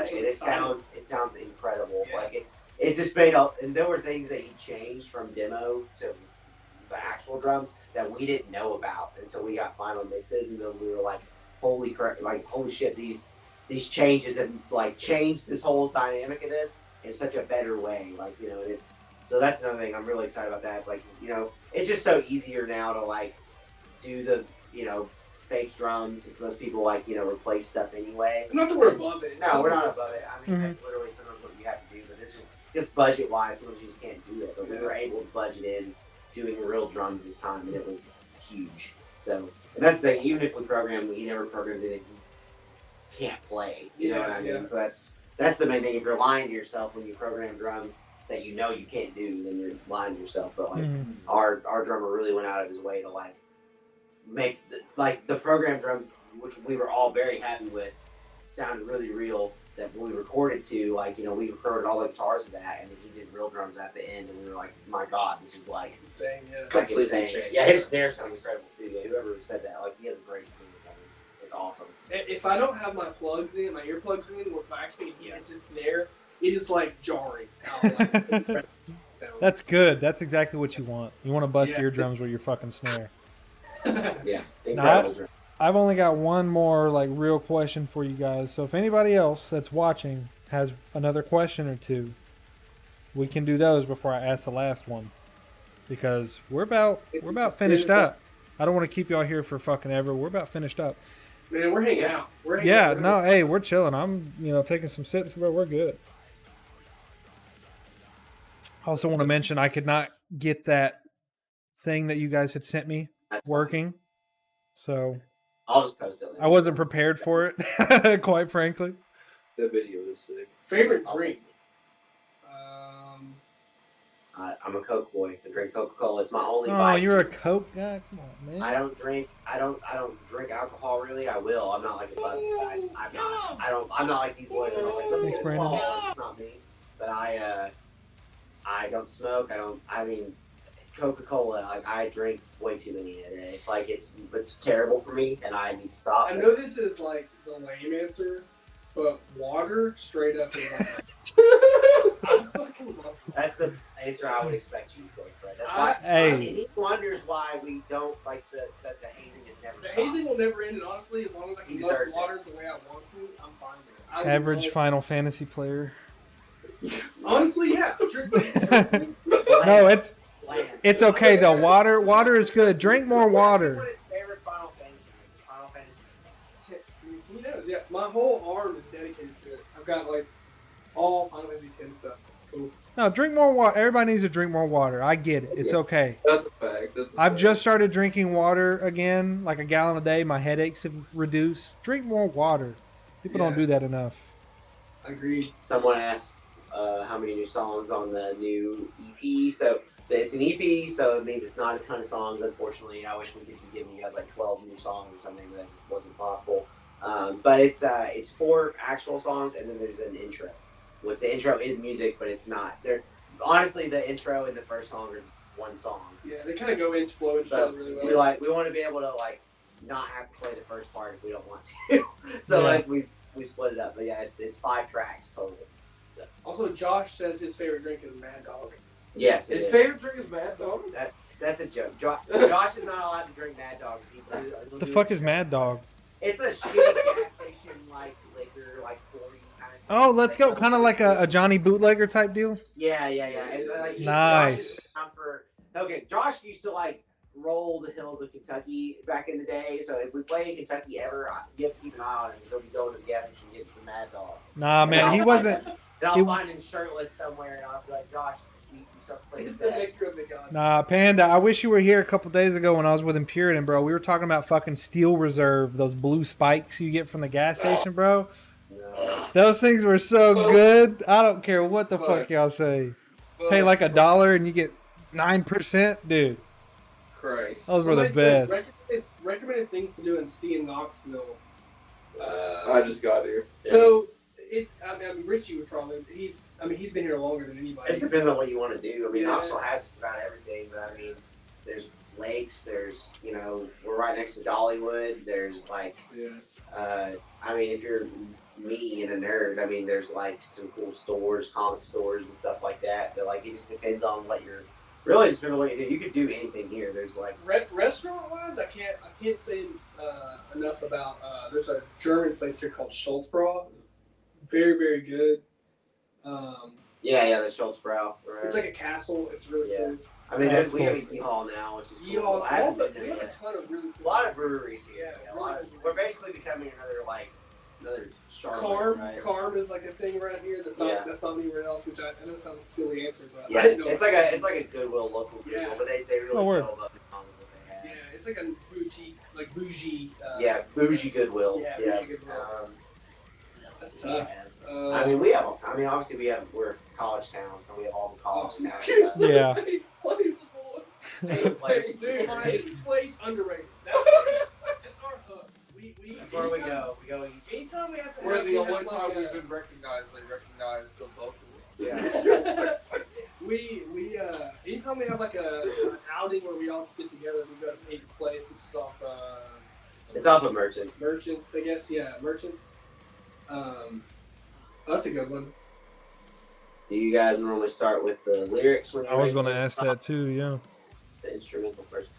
So like I think I mentioned this earlier in the chat earlier in the stream that we used to just write the music and then figure out what we wanted the song to be about. This last record was the first time that we like had a theme. We had a theme, and then we wrote all the music to the theme, and then which Mark came in after the music was written, so this time he had to write the lyrics to the music. I kind of think that's kind of how it's done in metal. I don't really know if that's what you do or if you just have a notebook full of stuff. That's really, I guess, a question for him. But I feel like it's always, in my experience, been music first, then vocals. We definitely write stuff with vocals in mind.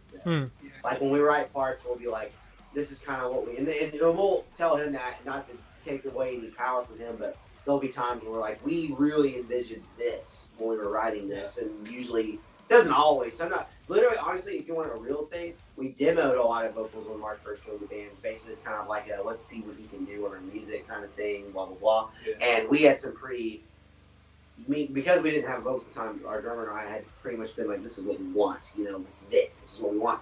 And then he would do stuff, and we would go, well, that's not what I wanted, but it's way fucking better than what I had in mind. So we're gonna go with that.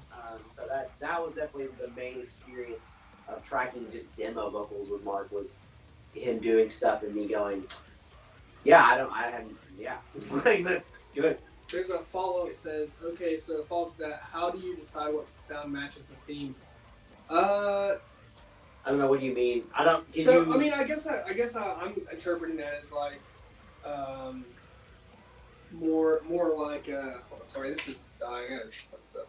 You're good. I'm just letting you know I'm going to run to the restroom real quick. I'm going to keep you on the same screen, though. I'm going to turn my camera off real quick. Okay, before let's see if they can figure out how to word it first. Yeah. Can you word that a little bit? I get it. I think I get it. Or there's basically saying like, okay, if we had a preset like concept in mind, when you guys are working on a song and you're thinking, okay, what does this what does this IP make me feel? How do you take that and then write from it? I don't know either. I wasn't into that.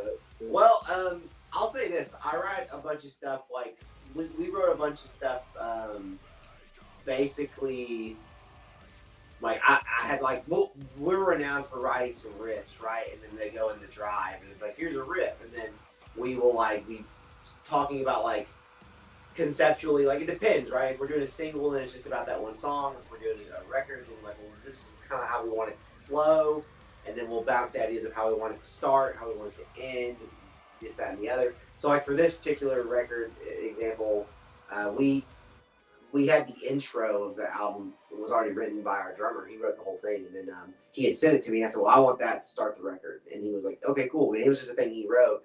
But then me and Fred were hanging out, and I was like, well, I really would love to come out of that into this to like start the record on the first track. Yeah. And then we wrote a riff like that, and then we brought it to our drummer, and we reworked it. Our drummer does a lot of guitar writing too, because obviously, like I said earlier, he was in a band with me playing guitar. So we had a lot of guitar players in the band, so we all bounced ideas a lot. And he just kind of, we would rework things to work out how we want. And then, like I said, we kind of decided, like, we want these songs to be about, this particular thing. So then we would like have that idea. So like the first one, for example, was about a certain game, and I was like, this is the mood I get from that. So then we just kind of leaned into that, for that song.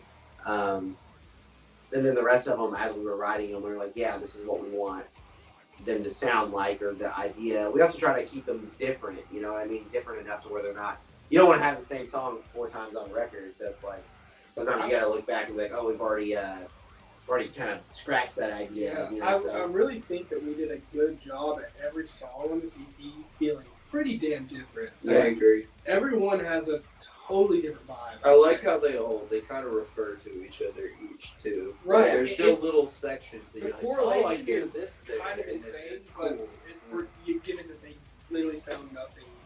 They all have their own thing. It's kind of cool. They have their own identity for sure. Yeah, it's 100%. cool as hell. So I hope that answers your question. Yeah. Well, my last question for you guys is, and this could be for you personally on your everyday life or for the band as a whole. What is the most important lesson you've learned thus far? It's another tough one. I'll probably keep it pretty music for me. So like I'm gonna keep that in the room. Tough lesson, music wise. The number one thing is you got to keep your fucking ego in check. You gotta keep it out of it. I mean, people get so upset. Like, no one has to like my band. no one. And we don't. And it's fine if you don't. It's totally fine if it's not your bag, and I respect that. And like, my thing is like, I can't thank the people who dig what we're doing enough, because that's just cool. I write music that I like and that my friends and I like, and if you don't like it, that's totally cool, man. Yeah. But your opinion of not liking it is going to change how I feel about it. Not to say that I won't take criticism, because I love when people are real with me about what they think about stuff. But I just think there's too many dudes in music as a whole that just let their ego run them and just think that, like, there's like this weird chip, or like, I deserve something, and it's like no one deserves anything. Like, no one has to like. Be grateful for the opportunities you're getting. Yeah, I mean, work hard, and like, my opinion has always been like, if you make stuff that people like, they will come. And if but no one wants to. People want to see you fail too, so it's just kind of like, if you have this attitude of like, oh, I deserve this, then it's just more fuel for people to like want to see you fail. So I got some advice from a guy who his name's Ben Eller. He has a YouTube channel named Uncle Ben, and I just remember he was like always this amazing guitar player that I watched growing up in his bands, and then he's been in bands that I play with, and now he's in like he literally plays guitar for a living now through YouTube and like live gigs, which is incredible. And he's the best guitar player I know I've ever met. Awesome. And he is the most humble human being I've ever met. And that was one of the things I just took from him, is it was like, you have to be humble. And I may not always be humble, but it's like, I just think that's a huge thing, is that I try to keep my ego out of like, try to kill my own ego. So it's like, like, we can be good. I think we're a great band. I love our music. But I don't think I deserve to be loved by everyone in my town or in my scene or whatever. Right, Just, You have to find the balance. Yeah. Like, you have to do everything that you're going to do with your fucking chest out. Yeah. Like, you have to, if you're not believing in your own shit, nobody else is ever going to believe in it. But you can't let that get to such an extent that you feel like it's a personal attack of somebody that's doesn't like what exactly you it. like. It's not. It's exactly it's, it. it's A lot not. of people are going to take it their own way. Which Always. It's not Always. that. It's just you being like, I like what I'm doing. Yeah, I'm happy with what I'm doing. Yeah. And if you don't like it, that is totally fine. But also, like, I'm not going to be upset if you don't like it. Like, I'm just going to be like, oh, okay, well, they didn't like it. But, I like it. And that's it. If I feel like if I'm putting out what I like, then I'm doing the right thing.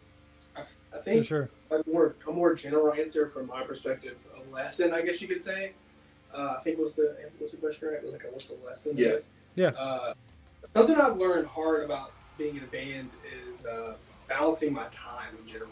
Like, being in a band, it's a lot of time. It's a lot of energy. It's a lot out of your personal life. And I think a lot of people, like my friends and family and stuff, obviously, I think a lot of them do a good job at like knowing what that's like for me. But for the most part, like, just balancing time in general has been a huge lesson for me. Like, whether it be relationships or parents, brothers, siblings in general, or friends, like, balancing time and having them understand that, like, what we're doing is, while it's treated more as a hobby more times than not, it's very like time consuming. Even when I'm not sitting with these guys or we're practicing or whatever, I'm thinking about something. Like, Richie and I are constantly back and forth about a show opportunity. Content. Something to content oppose. Yeah, I think you and I even talked about some content stuff the other day, and I was like, I kind of took that role in our band and doing content, straight killing it. and I appreciate that. But it's like, it can be so like much. It's a daily thing for sure. Like a daily thought of like, okay, I'm doing this today, but like also, I have a conversation about this that definitely affects. I don't know. That makes sense. I don't know if that's a. No, it makes sense. Social media in itself is hard as fuck, which even, he was giving me a tip. He was like, hey, try to do this. And I was like, yeah, I forget because it's so hard. Because I was like, it's a tool that I found, and I was like, hey, this really works. Because then you can just, like, it gives people, the biggest thing with it is you got to give people a place to go. You know what I mean? It's a funnel to where you want them to be. So that was the thing. I've learned a lot this past few weeks on social media because I've just started doing this 3 weeks ago. So doing this is cool. I like this a lot. I appreciate it. I'm glad. I hope you guys have been enjoying it. But like you were saying, it's a daily thing. Trying to reach out to all these bands, then schedule. I'm scheduled at the end of October already. On top of doing all this shit and keeping it flyers and posts every day, it fucking sucks trying to do it on top of a full-time job. working our 40-hour jobs or whatever, and like trying to do this on the side too, trying to make it more of a serious thing as well. And it's tough, man. It can be like exhausting for sure. But there's so many details that people don't think about when that people who aren't in bands and who don't know the behind the scenes. Yeah. For sure. And it's not fun all the time either, you know. Sometimes it fucking sucks. We've learned that the hard way sometimes, yeah. What about you? Well, like an important lesson learned through doing music, I guess, probably more than anything, if you're gonna try something, like, know that it's not probably gonna be good the first time, but you should try it anyway. Agreed. I would say that's the realest shit when it comes to music. You're Mhm. never gonna be happy with the first pass of it, honestly. I'll listen to this shit. I talked to you about this yesterday with the new EP that we worked on, and I can listen to it and simultaneously tell myself at once, like, I've hit all the notes that I want to hit better than I ever have. This sounds more like I've ever wanted it to sound than anything else I've worked on, but also I think it sounds like shit. Like, it needs to be way better. It's impossible. Like, absolutely. You just have to fucking do it. Like, there's something so real about doing anything creative or anything in general. Like, do a bad job first so you can learn how to do a good job. I think it's probably the hardest lesson that I've had to learn with anything musical, because your pride tells you want to wait until you think you're going to do a great job the first time, and you never are. No matter You just what. gotta do it. never Yeah. are. Learn by your mistakes, man. That's how it fucking goes. Absolutely. I am sad you didn't ask me the one question that I was so hoping you were going to ask, but it's okay. Which was? I wanted you to ask us, like, who our influences were. Oh, okay. Hey, fucking adding it to the list, bro. Hold up. To give my shitty answer forever. So. Hold up. Let me write this down real quick. So I got another actual last question for you. So, what are your guys' biggest influences or idols? Yeah. There you go. You go first. Oh, no, Hey, you no. wanted to answer this question, so go Oh, ahead. no. Did I really? Yeah. Did I want to answer this question? Like currently, like what's got me going right now? Thanks, Or- Death. Huh? I was saying thanks to Death. He said, "Wow, great question, bro. Yeah, I came up with that all on my own, bro. Appreciate it." I mean, if I had to like pick an overall art, like a influence or band that really put me on the spot with music in general would be, I mean, anybody would guess this in the band, but the Used are a big one. I remember watching DVDs of them when I was in like, I was like 11 or 12 years old, and they kind of put me on the map. So that would be like the Used, Nirvana, stuff like that on the early days. Currently though, like I cannot stop listening to Spite. I'm a big on Spite, and it's funny because this is all stuff post the Pure Dark, so like I'm excited to write new stuff after being influenced by a lot of this. But I'm also, this is kind of a lame answer too, but I'm kind of fairly new to like some of the older Whitechapel stuff. So like This Is Exile, New York Corruption, and Thematic Defilement are all like, I'm still like getting acquainted with some of those albums, and it's still to this day after 15, 18, whatever years 15, later. 20 years, yeah. And it's still, that's how incredible it is that I'm listening to it kind of like newly listening now, and I'm still so influenced by it now. It's absolutely insane. End would be a great one. End are absolutely fantastic. All those to say, I'm excited to write new stuff after being like really heavily weighted on those bands for sure. Yeah. Like major influences, Slipknot will always come to mind first. Slipknot was my truest childhood band, and Iowa will always be a defining record. Whitechapel will always be a defining band, especially for doing heavy vocals. Michael Ackerfeld from Opeth and also Bloodbath will always stand out as one of the first vocalists I heard. I think when I was younger, I was really pretentious with heavy music, and I was like, if you can't sing, you're shit. Which is so stupid because now I'm so much better at screaming and singing. I'm like, you're a dumbass. But He's a good singer. thank you. But when I was younger, I was definitely like, you have to know how to sing to it. Your point was. Which Phil Bozeman got a pass because he was the god tier screamer. But still. Now he sings. So. And now he sings, Now he motherfucker. sings. And apparently he's been good at it forever, I'm sure, probably. But still, like, comes to mind. Lamb of God, Randy Bly comes to mind. Anthony Tomasu from After the Burial always comes to mind for me for hire. He's good. He's really good. He doesn't get enough credit. Yeah, I agree. I agree. Those two new singles. Rare Form, the re-release of Rare Form will always be like a staple. You and Pat have brought that up to me like a numerous It's amazing. Yeah. Modern day, for me, the guy I think I like the most as a vocalist that influences me the most. The guy I think is the best is Ben Dewar of Shadow Intent and Hollow Prophet. But the guy I think I like the most is Tom Barber of like Darko, Chelsea Green, and formerly Lorna Shore. Because I think the thing I respect the most about his approach and how he sounds is that the second he's on a track, you know it's him. Nobody else sounds like him. And that's the lane that I want to be in as a vocalist. I want to make sure if I did ever do a feature, if I ever get asked, you know what I mean? If that was to ever happen, I want to make sure the second that I'm on there, you fucking know that it's me. That it's like a different kind of sound. I respect the fuck out of that. Sweet. For me. He's been fucking waiting. I'm always bringing this up because I've been listening to a lot of like the downbeat stuff or whatever, and not anything about that, but I've been listening to a lot of podcasts in general. And I'm a little older than these guys. I'm in like my 30s. So I got into this specific genre of music when I was like 15, 16, 17, right?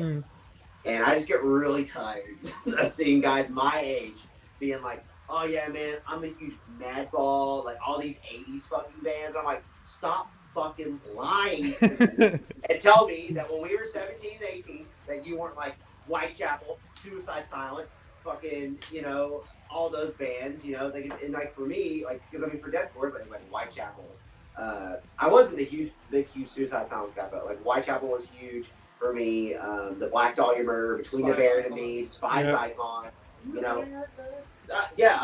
Die Art came like in 2010. A little later. Yes, that was younger. The Hate album is what Hate album for me was like my first Die Art experience. But like in the Oceano, Adam. Those were the bands for me. Like I grew up when those bands like popped off. And I was like, the shit. And if you want to go before that, that got me into that realm. You're talking Killswitch Engage. You're talking Under Us. You're talking Unearthed. You're talking Despise Icon, Ion Dissonance. You're talking like those kind of bands. So like I just get really bummed when I hear other guys my age just try to like, only talk about these like old school bands, which give them their credit. I'm not saying they don't deserve their credit. But at the same time, we already got those Harley riding motherfuckers, bro. Get past it. Be real with me, dog. We both know that you were at those Ghost Inside shows and all these other shows. And we're like, we all know Through the Eyes of the Dead.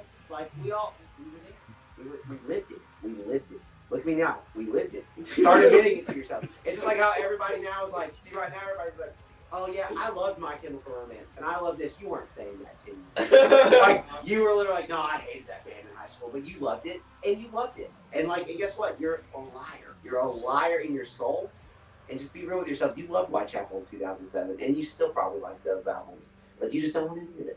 You just want to say you like At the Gates or some shit. So like, you can be cool. It's not being a fucking gatekeeper, and just be real with yourself. So like, I just want to say I'm heavily influenced by the 2007 through 2010 era of deathcore, like that Salt the Wound, fucking the Black Dahlia Murders, any album by them. I love Last Casket. Through the Eyes of the Dead. Even as Blood Runs Black album, I was so into at the time. Don't love it now. It didn't age well, but it's still, I loved it then. Carnifex. Carnifex, all of that newer Carnifex album. Yeah, but Eye to My Face was a banger. Like, I mean, so that's what I'm saying. Like, I was heavily into those things, and like, I am a huge Unearthed fan, and a huge like Killswitch Engage fan, and a huge. I have Under Oath lyrics tattooed on my arm. Dude, so Under Oath, top 5 band. Yeah, top 5 band. So like, the ultimate band. I just was on a kick about this earlier. I was like, I'm just tired of listening to podcasts and just dudes in the era that were in the era. I'm not talking about dudes who were in those bands in the era. Because for like Alex from Whitechapel, for example, to say that like In Flames or whatever band is a huge Meshuggah, or like that's the one that everyone says Meshuggah. And Meshuggah is great. I love Meshuggah, but you weren't listening to Meshuggah in 2007. Don't lie to me. Like these current deathcore guys. You know what I mean? So it just kills me. I'm just like, I love Meshuggah and I love Gojira and I love all those bands, but it's like just be real. Just be real with yourself. That's a- You know what no, I mean? I just get tired of hearing it. Hey, No one listen. gives those fans their credit. Don't No one put gives some those fans rap their on Gojira's name, okay? I got fucking Mario's drumstick right here. He's gonna hear it, they're okay? some amazing Calm it guys. down. I'm not saying anything bad about the Nah, band. I'm just fucking with you. That's what I'm saying. Bands like the Whitechapel guys, those were their bands. You know what I mean? But I'm in the generation of they were my bands. You know what I mean? Like Whitechapel, all those were my bands that were like, this is what got me into this. You know what I mean? And they're still going. So I don't know why everybody's got to be so fucking lame. People got it in their heads that listening to hair bands and shit is still cool, and they're like, "Oh yeah, I love this." Like, dude, just fucking. I mean, the band that got Be me into real. in general was AC/DC, the same riff 45 fucking times. But I'm like, I'll die by that. I love AC/DC. Yeah, I can't agree with you. I'm not into the Rock 105 shit. Sorry. That's okay, brother, and that's okay. But you know what? That's Van Halen, fucking. Hey, I give Van Halen their respect. All those bands are what were that was. I was like, whoa, this is guitar. I grew up Before on that, I was like, I don't know what music is. Kill Switch Engage. Was that like Kill Switch Engage and Linkin Park? Funny enough, Linkin Park. Yeah. Like point specifically a song for Linkin Park. That's a whole Like Slipknot. I mean, those bands. Are Slipknot. But I'm gonna be real with you. I didn't make that leap. Like Slipknot came way later for me. Mhm. Like I was a guy in like Korn and stuff. I didn't really care for any of that. System of a Down, didn't care for it. I was a classic rock dude, and then I got into Under Oath, and I got into Killswitch Engage and Unearthed, specifically those three bands. And like they were like the catalyst of like, oh, you can scream and sing in a song. And then no shit, Nocturnal came out, and I was like, I don't care about singing at all. Yeah. Like I don't give a fuck. Like I was like, these riffs are juicy, and that was just my life. That was it. I'm telling you, that was my life. There's a question here that says musicians you like to meet the most, and I kind of feel like this is a maybe whatever answer, but honestly, just because of how he's living his life, Misha Mansour. If I could sit that guy down and pick his brain about how he's For doing real. obviously really well with his life, and I think if I could pick his brain about how They were just very smart up front. yeah, and I cannot I respect that so much, man. I love the business You side have of to have things. that business. They had that from the go. Mine's gonna be obvious. Mine's Dave Grohl. The- Like I mean, Hey, I that's literally OG though. The Yeah, dude man. just literally the other day, like I'm sure everyone's seen it, but he like drove his smoker to the homeless shelter He and does fed it all the 500 people. He does it a He's lot. just like, I'm good. I like to make ribs, so I'm gonna make ribs for homeless people. And I was like, if I was loaded, I'd do the same fucking thing. Yep. What musician do you want to meet? Well, It's Dio, isn't it? I need to go to. It's Ronnie James Dio. I mean, I don't Y'all know. could go piss, It isn't man. Ronnie James or Meatloaf. Then fuck. I actually don't know who would be like top of the line. Part of me says Michael Ackerfeld just because I think he's a funny motherfucker. I don't really know who else would honestly come to mind immediately that I'm like, I would love to have a conversation with you and like, Yeah. you know what I mean? It's weird. It's weird with anybody that you would put on sort of like a higher pedestal, like idolize kind of it, like to have a con. It's weird. You know? I've kind of gotten in this weird phase in my life where like I just kind of like realized that even celebrities are just people. So like I used to be like this bumbling guy about that too, but I'm not saying that you are. I'm just saying that I just got to this thing recently where I was like, they're just people. You know, it's like they're just literal people. I mean, if they're too good to talk to me, then like whatever. But, like, That's the whole point of this project, dude, is for people to like see their favorite bands on stream and understand that they're fucking people. That's all this is. yeah. I mean, that's we're Send them just a some love, local- send them we're some just a money, but local realize band that they are trying to do humans. something, you know? Oh, bro. We're just a local band trying to do the damn thing, you know. Yeah. Well, is that the last question? That was the last question. I mean, Mark, go take a piss, homie. Bro, I will. Thank Dude, you. Well, please. I'll go ahead and say it for those of you that are in the chat. I'll go post about it as soon as we get off here. But No, you're we good. are going on tour in November. It's not a massive thing, but we're going on tour for 9 days, and we're going to be mostly in Florida. Some of the dates, I'm going to make a post. Some of the dates are still not completely worked out in the first stretch, but we have locked in like 3-4 days, and we're playing in Duluth, Georgia at the end of it. So like we are playing there. You can see us in Gainesville. You can see us in Gainesville literally coming up, and then we're playing in Gainesville, Florida, on this run with Burn Absolute and I'm so stupid. There's so many shows I'm Yeah, losing it's bands. so hard. But there's a lot of cool bands we're getting to play with in their hometowns that we're really stoked about. So like, we're gonna make a post about it. You know, literally as soon as we get off the stream. But we are going on tour, and we're gonna plan to keep doing that and try to play in the region a lot. So if you want to see us, start dropping your cities and start telling us who your promoters are. We're trying to get out there. Absolutely. So that's our goal. The goal is, like we said earlier, we're gonna try to shoot for playing every 2 weekends a month, minimal. You know, going out playing 6 shows a month. And he and I are doing a lot of the booking and stuff. So like, if you got a city or something, hit one of us up and let us know. We'll figure it out. Yeah, someone said Augusta, Georgia. I don't know how far away that is, but I'm sure Duluth or Gainesville. It's like near Atlanta-ish. Yeah, so Duluth is right near there, so you can come to Duluth for sure. And for going to North, we plan on trying to do that in the next summer, because we go south in the winter, which is why we're going in November to fall. We're going to Florida, and then next summer we're going to try to go up north and hit up New York and those areas. So Ohio, stuff like that. We got a couple cool prospects for bands we want to bring too. So yeah, well, these shows are, we don't have anybody specifically that's coming with us on anything. We are playing some shows with some bands that like multiple days, but it's not a tour as far as a package. It's just us. But if you want to see, it's we're the only. There's other bands on the shows that we're not touring with one specific other band. You know what I mean? So sick. Maybe in the future, but as of right now, we thought it'd be easier to book just ourselves. Just put us on your shows, please. Yeah. Let feed us something, please. God. Yeah, that's sick though. That's gonna be a sick ass tour, dude. It's gonna be fun. So the Savannah guy, I know that we're trying to shoot for Jacksonville, which I know is not in Savannah, but it is not far. So if you were trying to make a trip, you can do it.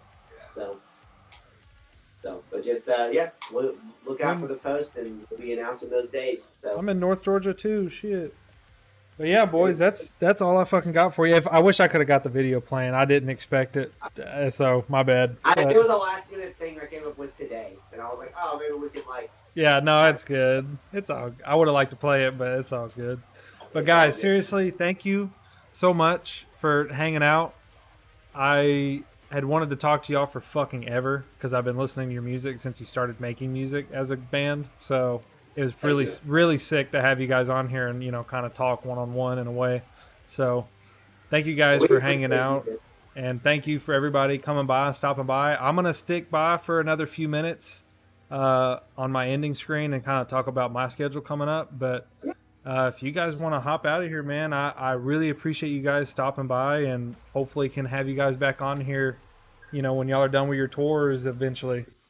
Yeah, man. We don't get to do this stuff often, so it's kind of cool. It's yeah. really cool. Yeah. Hell yeah. Well, thanks, man. We appreciate you. Yeah. No, I appreciate y'all. Bye. Peace, everybody.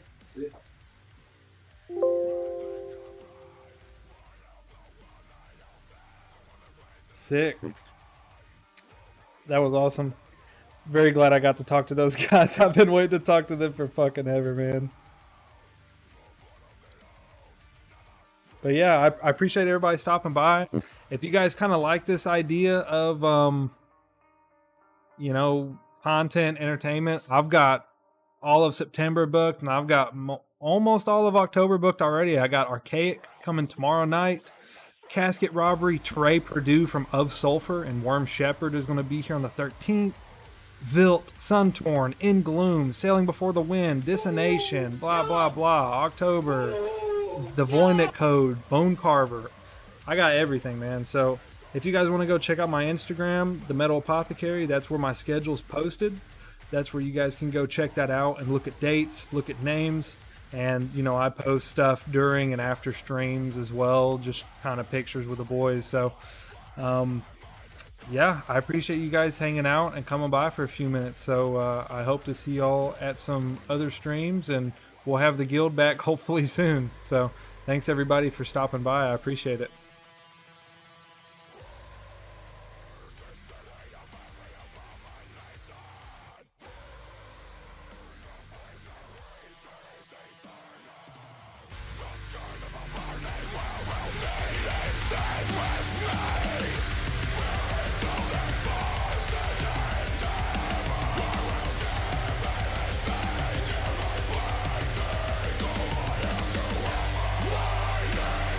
This is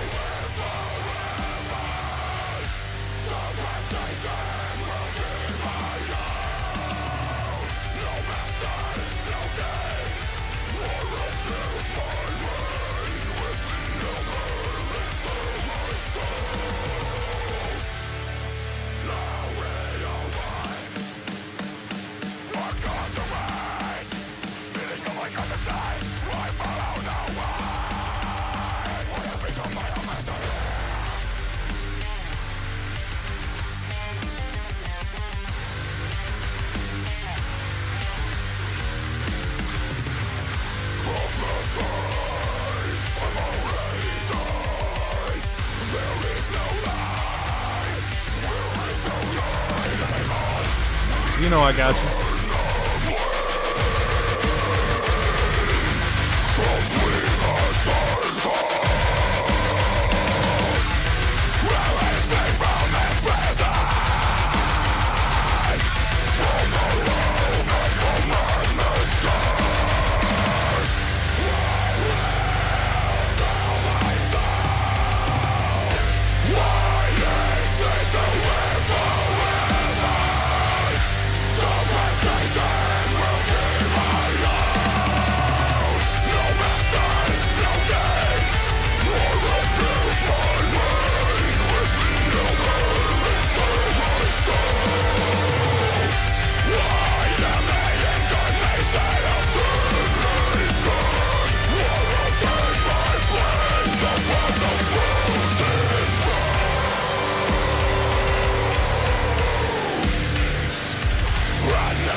Ooh, that's just hard, boy.